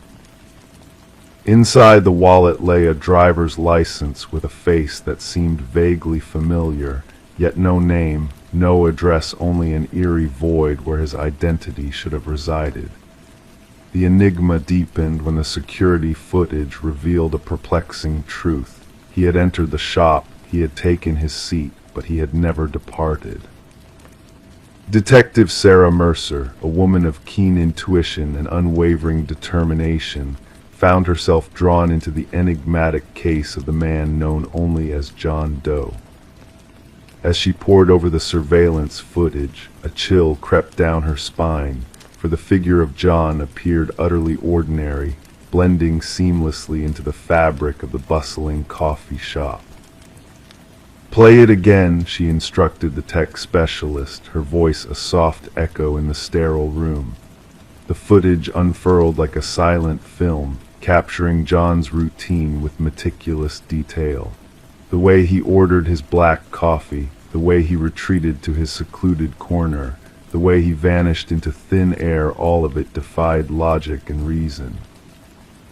As Mercer delved deeper into the mystery, she uncovered a trail of inexplicable clues that led her down a rabbit hole of uncertainty. The wallet with its blank slate of personal information, the cryptic notebook filled with inscrutable codes and enigmatic sketches, the antique mirror that seemed to hold secrets beyond the realm of comprehension. Each piece of the puzzle whispered of a reality beyond the tangible, a world where boundaries blurred and time itself danced to an enigmatic tune. Mercer's investigation unfurled like a delicate tapestry, weaving together threads of the inexplicable and the extraordinary. In her quest for answers, Mercer stumbled upon a revelation that transcended the boundaries of conventional understanding. The mirror, an ancient relic with a history steeped in shadows, held the key to unlocking a truth that defied the laws of nature. It was a gateway, a threshold between worlds, where the boundaries of reality bent and swayed like reeds in a gentle breeze. As the tendrils of the mystery tightened their grip, Mercer found herself standing on the precipice of a revelation that would forever alter her perception of the world. The man known as John Doe, his existence a mere whisper in the tapestry of reality, was more than he appeared to be. He was a traveler between worlds, a ghost in the machine of existence. In the twilight hours of her investigation, Mercer uncovered a truth that sent shivers down her spine. John Doe, or rather Daniel Weston, was a brilliant mind lost to the currents of time and space. A physicist whose experiments had ruptured the fabric of reality, propelling him into a realm where the rules of existence no longer applied. The final act of the enigmatic drama unfolded in a flurry of revelations and shattered illusions. Mercer, standing on the threshold of understanding, beheld a vision that transcended the limits of her imagination. Two versions of Daniel Weston existing in tandem, their reflections merging and diverging in a mesmerizing dance of duality. And then, in a moment that echoed through the corridors of eternity, the mirror shattered, its fragments scattered like stardust upon the floor. A final missive, etched in the familiar hand of Weston, spoke of closure and warning, of windows closing and doors sealing shut. The case of the man who didn't exist faded into the annals of unsolved mysteries, a whispered tale that lingered in the shadows of memory. The coffee shop, a silent witness to the enigma, closed its doors, its secrets buried beneath the rubble of progress. And as for Detective Mercer, her journey took an unexpected turn, leading her down a path of introspection and revelation. A notebook clutched in her hands, its pages filled with cryptic symbols and enigmatic musings, she sat in quiet contemplation, her gaze fixed on a fragment of an antique mirror that shimmered with echoes of a world beyond. Story 19. The aged apartment exuded a sense of history, its time-worn walls whispering tales of days long past. The heating system groaned in protest, the old pipes rattling with each shudder. It was all part of the building's character, or so she reassured herself. But one night, as she lay in bed, a sound drifted through the vents, barely audible yet undeniably present. It wasn't the typical hum of distant conversations or household activities. It was a whisper, soft and insistent, calling out her name into the stillness of the night. Intrigued and unsettled, she crept closer, pressing her ear against the cool metal grate. A rush of icy air brushed against her skin, and then almost teasingly the voice spoke again, "I know you can hear me." Her heart quickened as the words hung in the air, laden with an eerie familiarity that sent shivers down her spine. Detective Morgan Shaw stood in the center of the vacant apartment, a silent sentinel amidst the bustling activity of the forensics team. Cameras clicked and flashed, capturing every detail of the scene before her. The missing woman, Alina Reeves, had been absent for a week before her absence was noticed, a mystery unraveling within the walls of this old building. Officer Patel, his voice somber, recounted the eerie reports of voices heard through the vents, dismissed as mere quirks of an aging infrastructure. But as Shaw knelt by the vent, tracing the desperate marks etched into the metal, she sensed a darker truth lurking beneath the surface. The scratches, deep and frantic, told a silent tale of struggle, of someone trapped within, seeking escape. Alina, a beloved kindergarten teacher with a penchant for nurturing life, had shown signs of distress in the days leading up to her disappearance. Her sister's trembling voice revealed a narrative of paranoia, of a relentless belief that unseen eyes watched her every move, whispered secrets only she could hear. As Shaw pieced together the fragments of Alina's life left behind in the apartment, a chilling realization dawned. The meticulously arranged room, the chair positioned beneath the vent as if awaiting a visitor, the echoes of a presence that lingered in the air all spoke of a sinister intimacy that defied comprehension. The evidence uncovered by the forensics team painted a macabre picture. Fibers intertwined with the vent grating matched Alina's clothing, a fingerprint foreign to her imprinted on the vent cover. But it was the haunting recordings from Alina's phone that pierced Shaw's resolve, revealing a dialogue between the living and the unseen, a dance of fear and fascination. Delving into the building's past, Shaw unearthed a trail of tenants who had fled, haunted by whispers in the night. Harold Weber, the unassuming building superintendent, emerged as a person of interest, his calm facade slipping under Shaw's scrutiny. His nonchalant dismissal of the supernatural only fueled her suspicions, leading her down a path fraught with shadows and deceit. The discovery of a hidden passage within Alina's bathroom unveiled a clandestine world nestled within the building's walls. A trove of belongings, a makeshift sanctuary crafted by an unseen voyeur, bore witness to a twisted obsession that had festered in the darkness, unseen and unchecked. Weber's arrest brought a semblance of closure, yet the echoes of his deeds lingered like a ghostly whisper in the corridors of justice. His meticulously catalogued recordings, his chilling confessions of communion with the building itself, painted a portrait of a man consumed by his delusions, a predator veiled in the guise of a caretaker. As the trial unfolded, Shaw bore witness to the unraveling of a mind steeped in madness, a soul entwined with the very foundations of the building he called home. The verdict, swift and damning, sealed Weber's fate, yet his parting words echoed in Shaw's mind, a chilling reminder of the darkness that lurked within the walls. The apartment building, now a hollow shell of its former self, stood as a testament to the horrors that had unfolded within its confines. Despite the veneer of normalcy, whispers still drifted through the vents, carried by the sighing winds of the past. The new residents, unaware of the shadows that dwelled in the corners, sought solace in the mundane explanations for the strange sounds that haunted their nights. The heating system groaned, the pipes rattled. a symphony of echoes that masked the secrets buried in the building's bones. It was nothing unusual, or so they whispered to themselves as the night descended, and the whispers of the past drifted through the walls, a haunting lullaby that lulled them to sleep, unaware of the darkness that lingered just beyond their reach.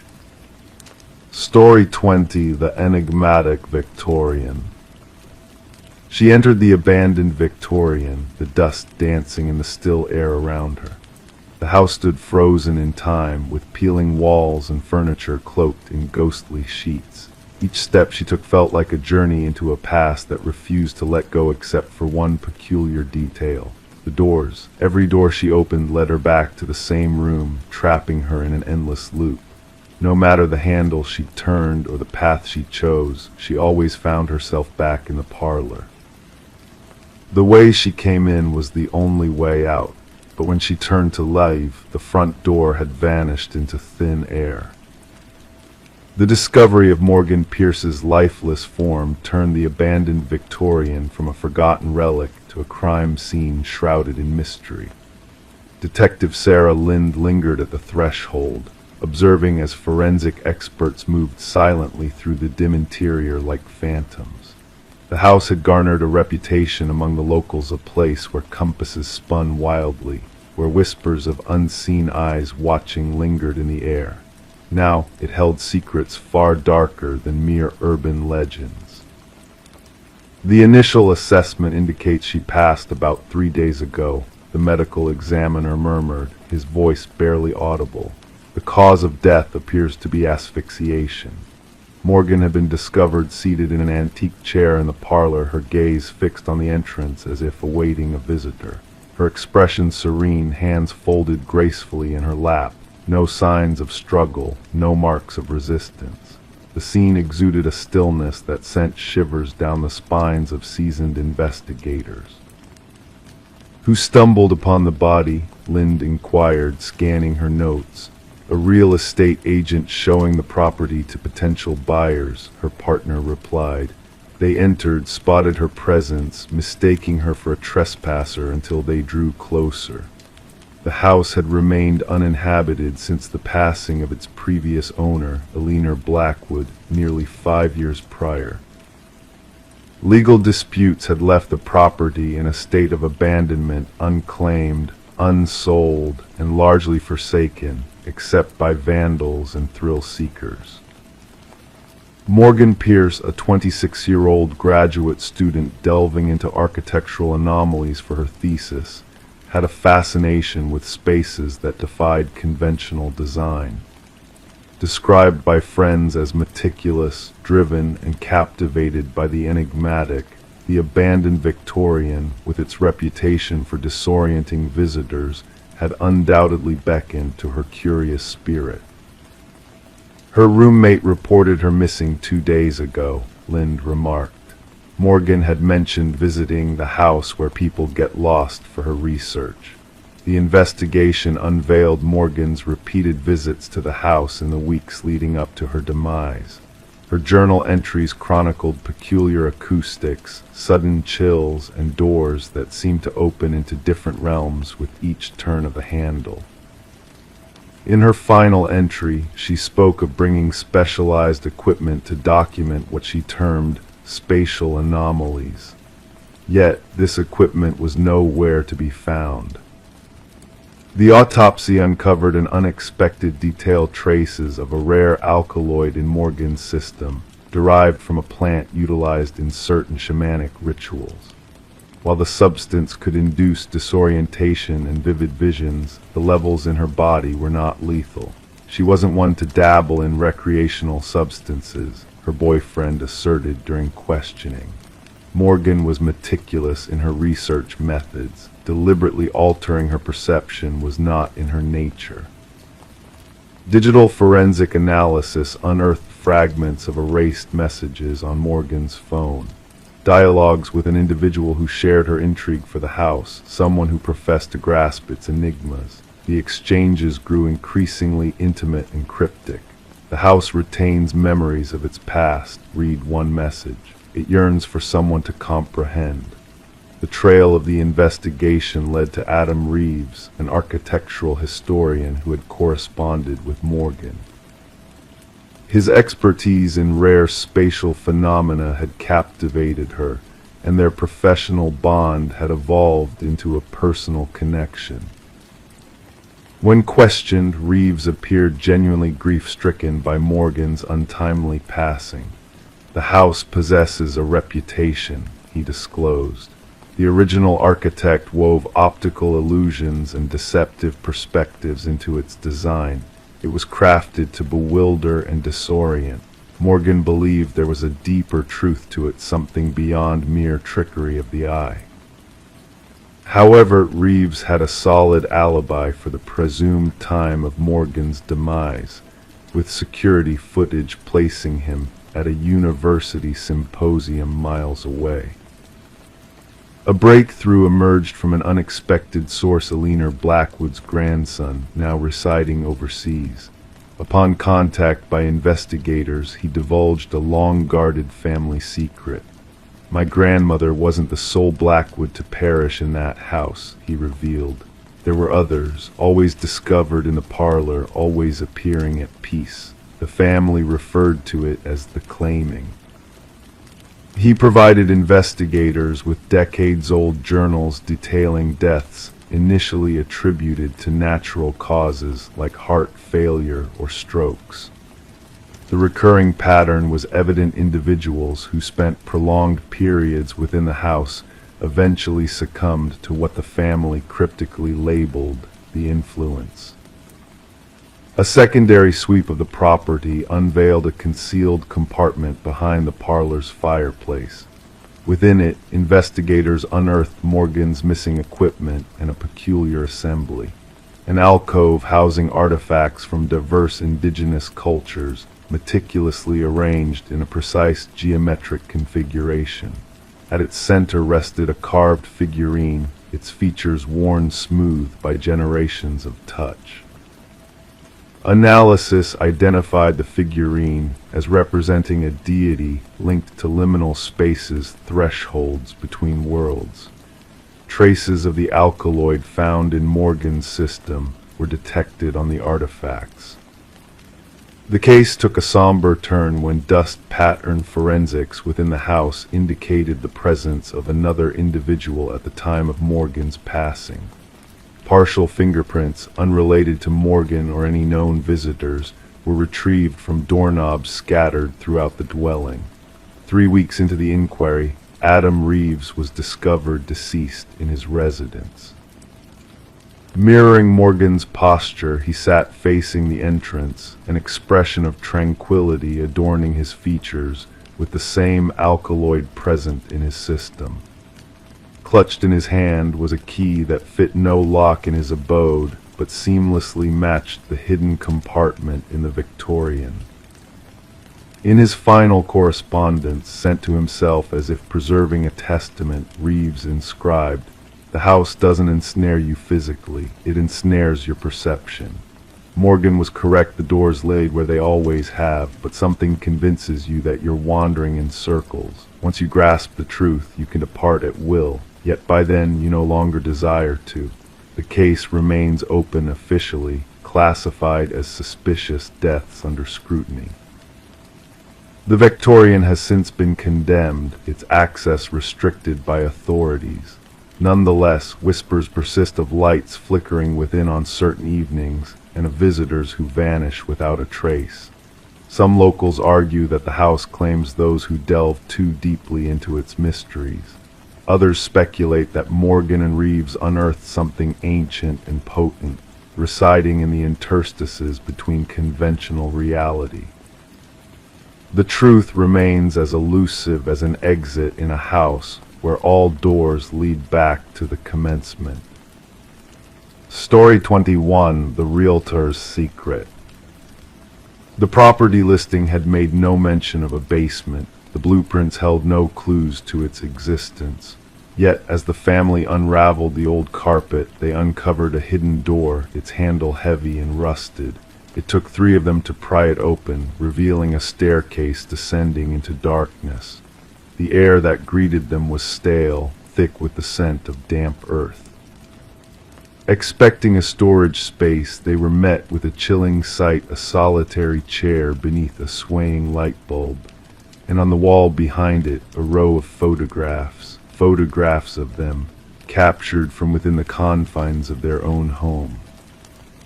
The Mercer family had moved into the suburban property during the harsh winter, seeking character and history in the two-story structure with faded siding and creaking floors. Little did they know the depth of history within those walls and how violently it would collide with their present.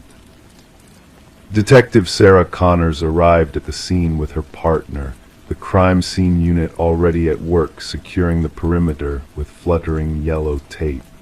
Mrs. Mercer's voice trembled as she recounted the discovery beneath their living room floor. Connors wasted no time instructing the team to document everything before venturing further. The basement, small and dimly lit, held a single chair bolted to the floor beneath a swaying bulb that cast eerie shadows. But it was the wall of photographs that held their gaze: images of the Mercers in their most intimate moments, arranged in chilling chronological order. Investigations yielded no signs of forced entry or theft.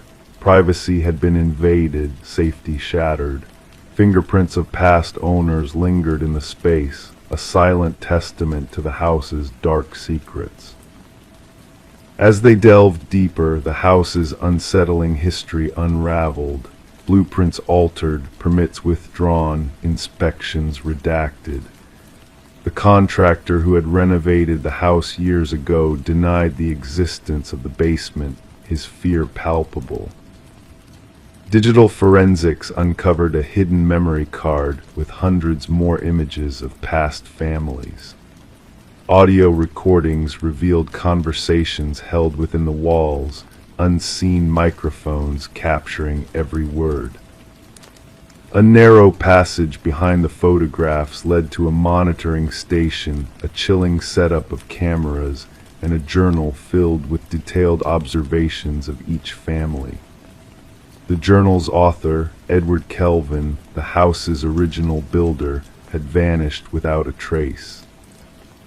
Kelvin, found curled in a crawl space, spoke of the families as mere subjects in his private theater. He believed they had willingly become his, signing unseen contracts of ownership. The families fled, leaving behind their possessions as the trial exposed Kelvin's elaborate surveillance network. The house, demolished, held a legacy of violated privacy and haunting memories. In quiet moments, the families still wonder if they were truly alone, if the walls that once contained them now held unseen eyes and ears.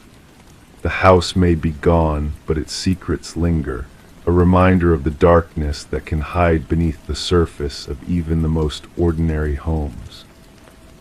Story 22. The ancient box lay hidden under layers of clutter in the attic, a silent witness to the passage of time in the old house. It held a collection of faded Polaroids, capturing moments of joy and togetherness from years long gone. Ordinary scenes of birthdays and family gatherings, innocent snapshots of a bygone era. But as she reached the final photo, a sense of unease began to stir within her. The image depicted her very own living room with familiar furniture and drapes. Yet the family portrayed in the photograph was unfamiliar, their smiles frozen in time.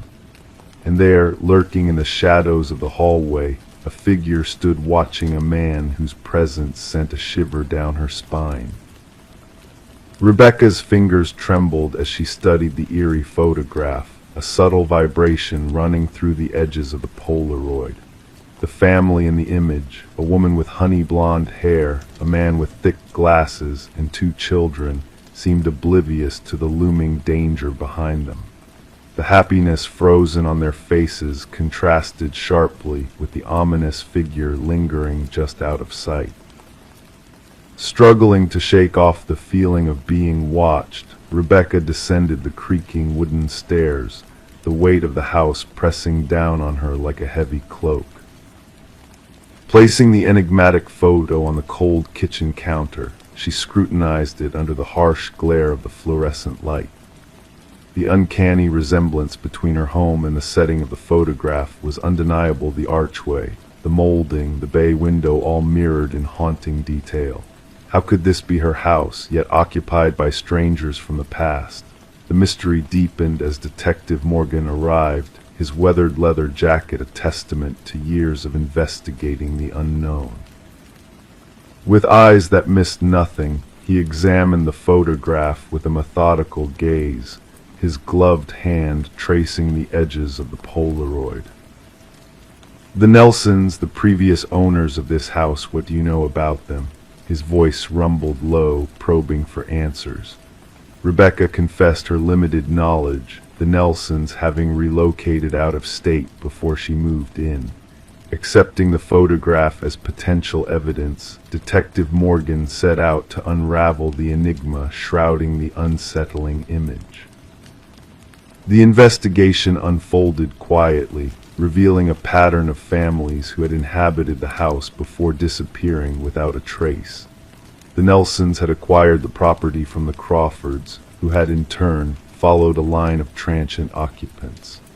A breakthrough came when a former mail carrier identified the family in the photograph as the Sutherlands, a family that had vanished into thin air, leaving behind no clues to their sudden departure.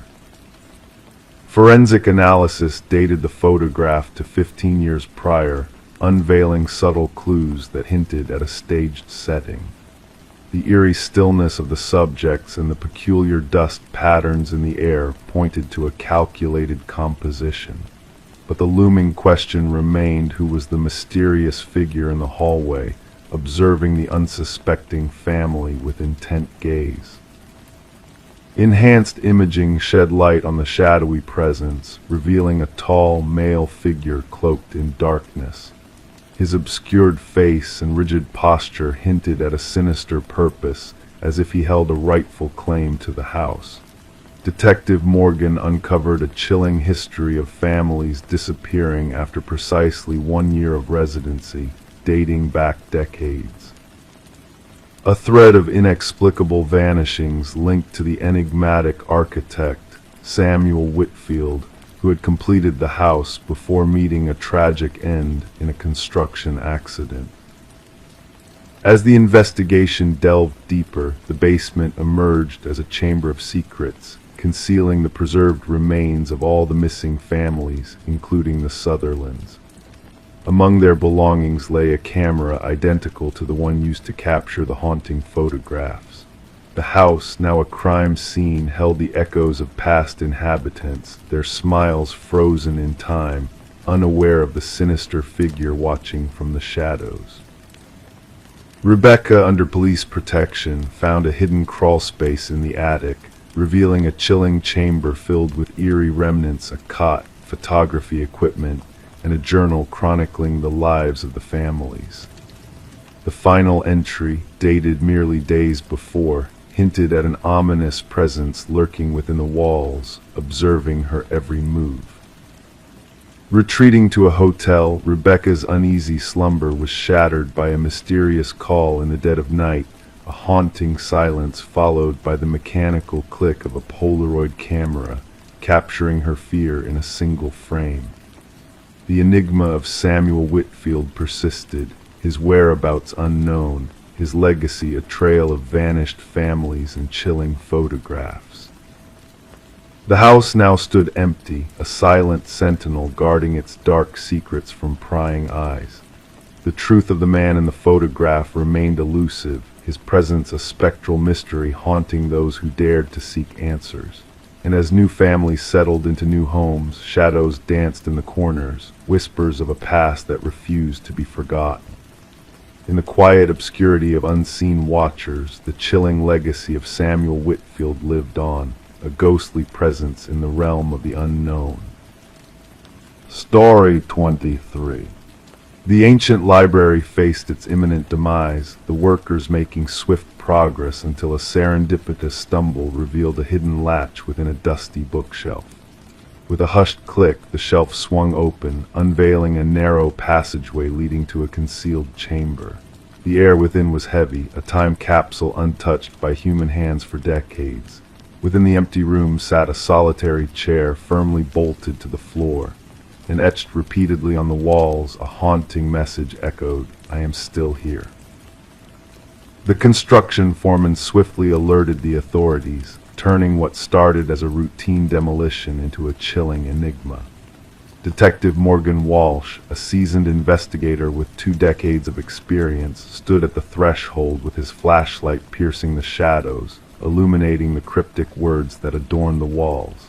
"Secure the area," Walsh commanded the officers, his voice resonating in the confined space. "No one disturbs a thing until the forensics team arrives." The library's history painted a captivating backdrop. Once owned by the esteemed Harrington family, the building was gifted to the public following the mysterious disappearance of their daughter, Rebecca. Vanishing during her final year of college, Rebecca left behind only an abandoned car near the woods, her fate a chilling enigma shrouded in uncertainty. Despite extensive searches and investigations, the truth remained elusive, her family steadfast in their belief that something far more sinister had occurred. As forensic experts combed through the hidden room, they unearthed traces of hair and fibers embedded in the ancient chair. The scratch marks on the walls harbored minute remnants of blood and skin cells beneath layers of dust, suggesting a young female presence. This chair was designed for restraint, the forensic analyst observed, pointing to the weathered leather straps and bolt holes. Whoever was held here fought fiercely. Walsh mobilized a team to delve into the enigmatic history of the Harrington family. The timing of the library's donation gnawed at him, occurring mere weeks after Rebecca's disappearance, a peculiar coincidence that now bore ominous significance. Further inquiries unveiled an unsettling revelation. The contractor who installed the bookshelf concealing the hidden chamber had exclusive ties to Maxwell Harrington, Rebecca's uncle and the patriarch of the family. Financial records hinted at exorbitant payments to the contractor, far beyond standard renovation expenses. Former library staff expressed shock at the revelation, unaware of the clandestine space's existence. One elderly librarian recounted Maxwell's prolonged solitary visits to that area after hours, his insistence on preserving its historical integrity.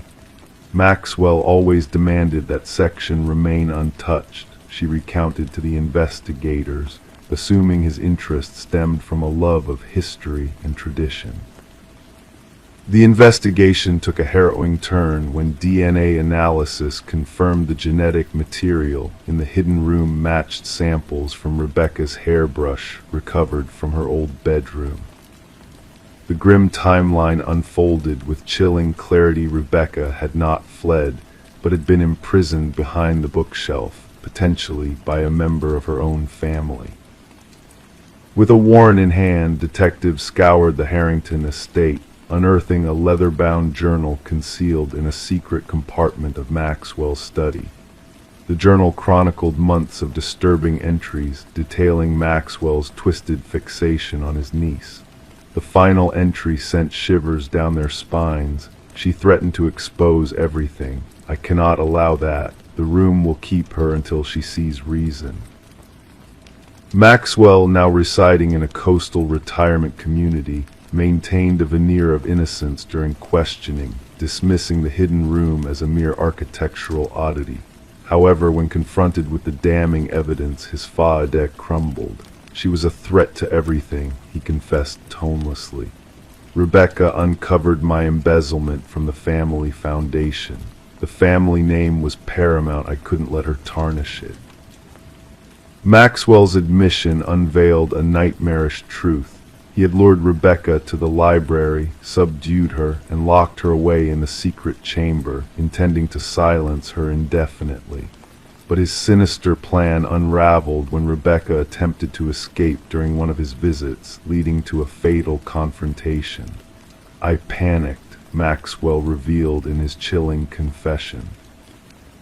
I buried her beneath the room's floorboards and sealed it shut, then donated the building to ensure no one would ever disturb that section. Ground-penetrating radar confirmed the presence of human remains beneath the hidden room's floor. Subsequent excavation unearthed Rebecca's skeletal remains, adorned with the silver bracelet her parents had gifted her on her 20th birthday. The Harrington family bore witness to Maxwell's sentencing, a somber acknowledgement of justice finally served. Rebecca's mother clutched the retrieved bracelet, a poignant memento of her beloved daughter. The library's demolition was indefinitely halted, transforming into a site of commemoration and remembrance. Locals left flowers at the entrance, paying homage to a life unjustly cut short and a truth concealed behind a bookshelf patiently awaiting discovery. In a heart-rending irony, Rebecca's desperate message on the walls, "I am still here," ensured her eternal presence, a poignant reminder that justice, though delayed, ultimately prevails in the end. Story 24. Once upon a time, there was a flicker, a mere blip in the baby monitor's transmission. The mother brushed it off as a technical glitch, attributing it to interference. But then the audio crackled and a soft voice whispered, "SHHH, go back to sleep." A chill ran down her spine, freezing her in place. With a pounding heart, she dashed to her son's room, only to find the crib empty. The window remained shut, the door securely locked. The only peculiar sight was a stuffed rabbit lying on the floor, its dark, glassy eyes fixed on her. Rebecca's scream pierced the night, raw with fear and desperation. Startled neighbors called for help, and soon emergency services arrived. They found Rebecca cradling the rabbit, lost in a trance on the nursery floor. Her 4-month-old baby, Samuel, had vanished without a trace. The investigation began, but leads were scarce. No forced entry, no security breaches. The baby monitor footage displayed nothing out of the ordinary except for that haunting voice and static interference. How could someone sneak in, take a child, and leave without a trace except for a misplaced toy? Suspicion fell on Rebecca. Her husband, Daniel, was away on business, their strained marriage under scrutiny since Samuel's arrival. Medical records hinted at postpartum struggles. Detectives found Rebecca eerily composed, considering the circumstances, a mother so calm after losing her child. Whispers spread through the community, casting shadows on the bereaved mother. Then a clue emerged. Microscopic fibers on the nursery windowsill, foreign to the household, hinted at an intruder's entry from outside. The focus shifted to a skilled climber, possibly using a rare rope. Surveillance footage revealed a shadowy figure lurking nearby. A footprint linked to military-grade boots deepened the mystery. Daniel returned, bewildered, his hands bearing unusual calluses from rock climbing a newfound hobby. Financial secrets surfaced, life insurance on Samuel, mysterious calls, a second family unbeknownst to Rebecca. The investigation unraveled a tangled web. Digital forensics uncovered a hacked baby monitor, manipulated to deceive.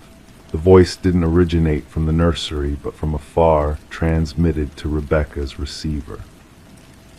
Tracking the intrusion led to a chilling discovery in a hidden basement. Samuel, alive in the care of Elaine, a woman from Daniel's past. Elaine, haunted by past loss, orchestrated the abduction to claim what she believed was rightfully hers. Daniel denied involvement, but evidence painted a different truth. Climbing gear, incriminating messages, and damning fibers linked him to the crime. The trial unveiled a sinister plot, echoing through the enhanced baby monitor audio that captured Daniel's cough, a damning presence at the scene he professed ignorance of. Justice was swift as the jury delivered maximum sentences to Daniel and Elaine for their heinous deeds. Rebecca and Samuel sought solace in a new life, far from the shadows of the past. The case reshaped abduction investigations, prompting vigilance in nursery security nationwide. The monitor, a silent witness, held the untold story within its whispers, sealed away with the haunting rabbit in Rebecca's closet. The truth, though chilling, prevailed, reminding all that darkness can lurk even in the softest whispers of the night. Story 25, the mysterious package arrived without a return label or tracking number, just a damp cardboard box touched by the morning dew. It wasn't addressed to her, the name unfamiliar, but Sarah Miller's curiosity overcame her hesitation. Slowly she peeled back the tape, anticipating books or clothes, something ordinary. Yet nestled inside was a VHS tape with a single sticky note that read, "Watch alone." Sarah held the black plastic cassette in her hands, feeling its weight, sensing a forbidden gravity within. Her fingers traced the tape's worn edges, the imperfections on its surface. The handwritten note bore urgency, each stroke pressed with intention. Meanwhile, the suburban neighborhood hummed with its usual rhythm, a distant dog's bark, children's laughter, the drone of a lawnmower painting the morning air. Bringing the package inside, doubt clouded Sarah's mind as she examined the unfamiliar name, Daniel Whitaker. 4 years in the house, yet she had never heard of him. The previous occupants, the Johnsons, had left no trace of someone by that name. Despite her unease, the tape beckoned a mystery wrapped in darkness. Against her instincts, Sarah inserted the tape into her old VCR. Static danced on the screen before sharpening into focus a dimly lit room, a man seated in shadow.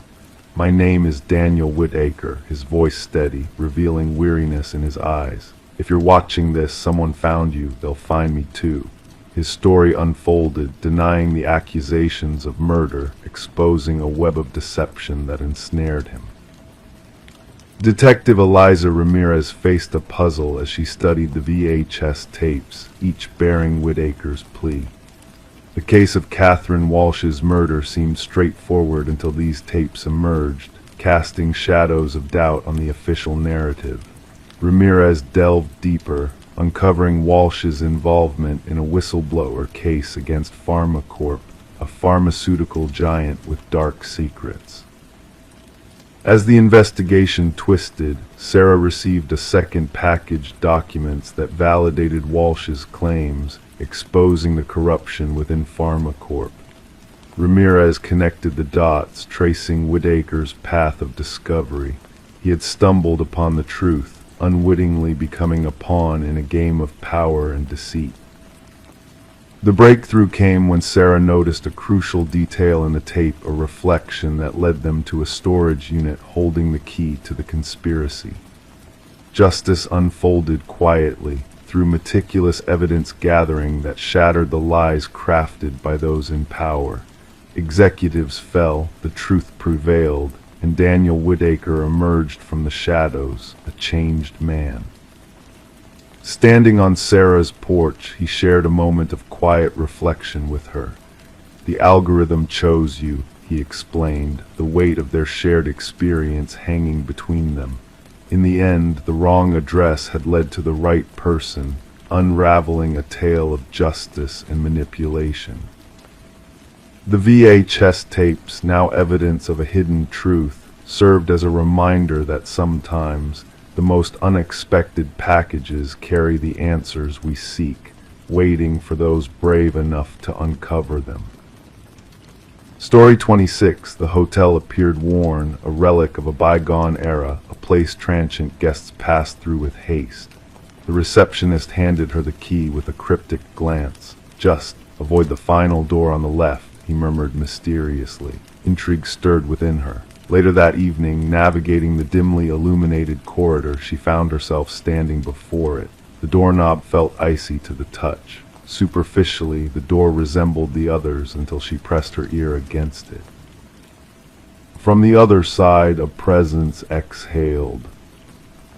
Detective Morgan Reed, weary-eyed, stooped under the yellow tape marking the crime scene entrance. The stench greeted her first sharp and tangy, a scent all too familiar. Blood had seeped into the threadbare carpet, melding with its murky design. The room told conflicting tales, a spotless bathroom, an undisturbed bed, and amidst them the ghastly sight.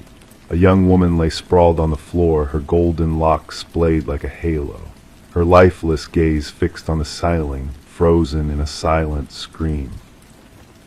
Reed knelt beside the victim, cautious not to disturb the evidence markers scattered around. Third one this year, the forensic expert stated impassively, photographing the scene meticulously. Same modus operandi as the previous cases. Reed nodded in silence. The victim adorned herself in elegant attire, a stark contrast to the shabby motel. A designer handbag lay open on the nightstand, contents untouched. This wasn't a crime of theft. Another motive drove the killer. The hotel manager lingered anxiously at the threshold, his complexion pallid. She checked in alone, paid in cash. I never imagined. His voice faltered. The maid discovered her during routine cleaning. Reed scrutinized the room anew. No signs of forced entry. No defensive wounds on the victim. She had willingly allowed her assailant in, or perhaps already knew them. Back at the precinct, Reed pinned up photographs on the board. 3 women resembling each other, found in rundown motels. Speculations arose in the press. Whispers of a serial predator circulated the town. The autopsy report is in, Detective Hayes announced, dropping a file on Reed's desk. Death by manual strangulation. No DNA under the victim's nails. No signs of sexual assault. Reed furrowed her brow. This wasn't a random attack. It bore a personal vendetta. Days merged into nights as the investigation escalated. Surveillance footage from the hotel revealed nothing of significance. The victim, identified as Elaine Werner, was a meticulous financial analyst with no apparent adversaries. Her acquaintances described her as cautious, thorough. Staying at such a place seemed out of character for her. A breakthrough emerged during Reed's conversation with Werner's sister. She mentioned a man she was involved with, the sister divulged, hands trembling around her cup. A colleague from work, she was secretive about it, hinted that he was married. Reed lined in. Did she mention a name? Just see, that's all she said.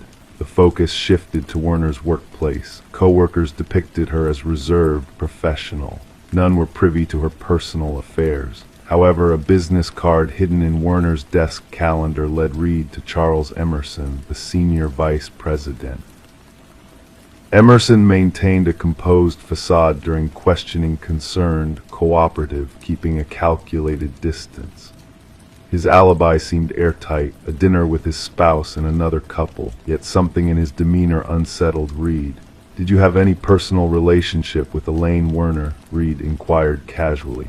A fleeting expression crossed Emerson's face, imperceptible to most. Strictly professional. Later that week, partial fingerprints from Werner's bag were a match to Emerson.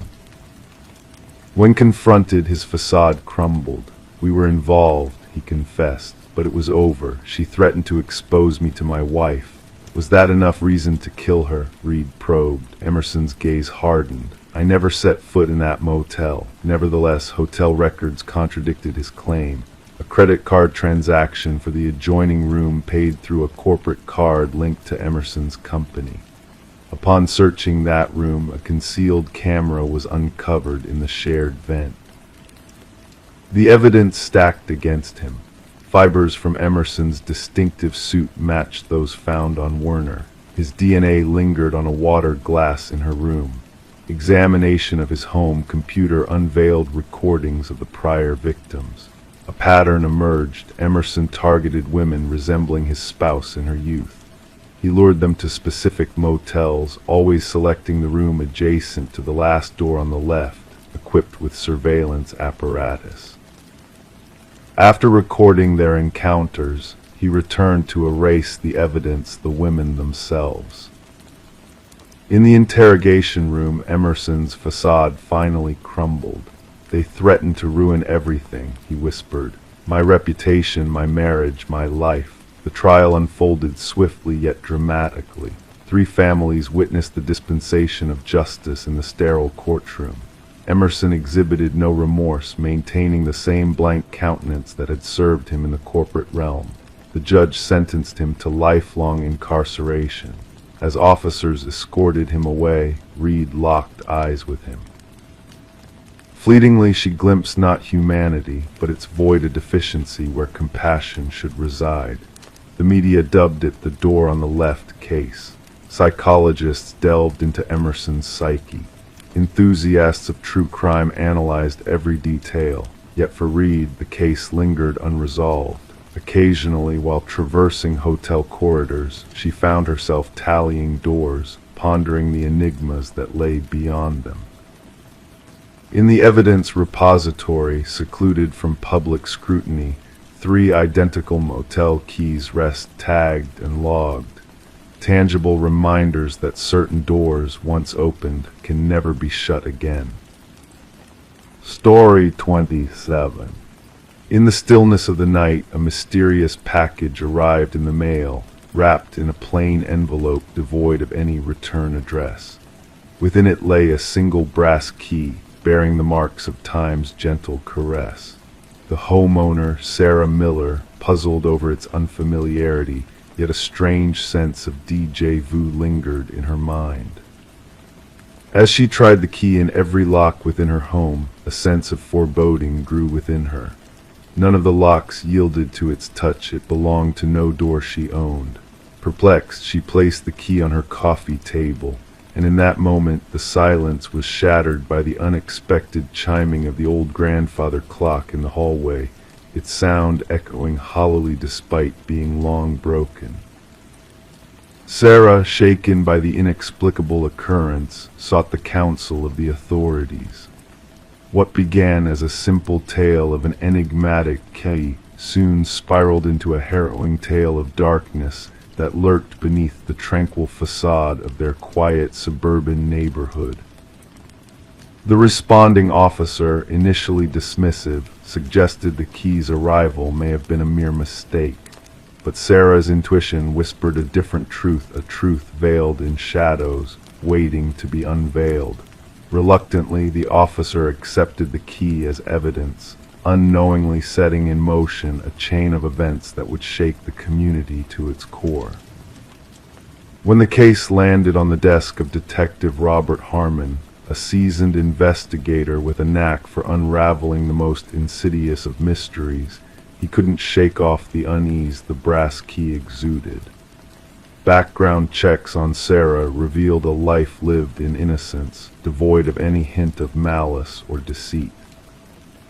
Forensic analysis yielded no fingerprints on the key except for Sarah's own. The postmark on the envelope led to a dead end at the regional distribution center. The key, a common Schlage, bore no unique markers except for its worn appearance, hinting at years of use by an unknown hand.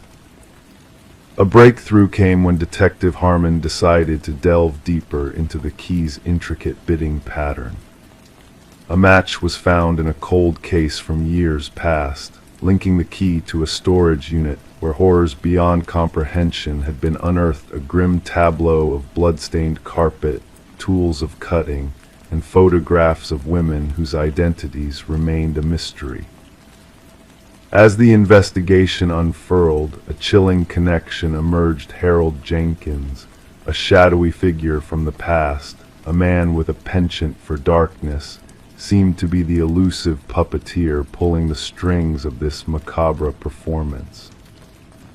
The hunt for Jenkins intensified, revealing a trail of evasions and secrets, leading to the discovery of a hidden room of keys with names etched upon them, a sinister catalog of lives intertwined with unspeakable fates. As the manhunt reached its climax, Jenkins met his end in a secluded tower, leaving behind a journal that chronicled his atrocities, a testament to the darkness that had lurked unnoticed in their midst. His final message to Sarah, a haunting reminder of the thin veil separating the ordinary from the monstrous. In the aftermath, the community grappled with the revelation of 32 lives lost to the shadows, their stories etched in tragedy. Sarah, forever changed by the brush with darkness, could never return to the home that had become a battleground of light and shadow. The keys, silent witnesses to unspeakable horrors, now rest in an evidence locker, a stark reminder of the fragility of safety and the need to remain vigilant against the darkness that lurks behind unassuming masks.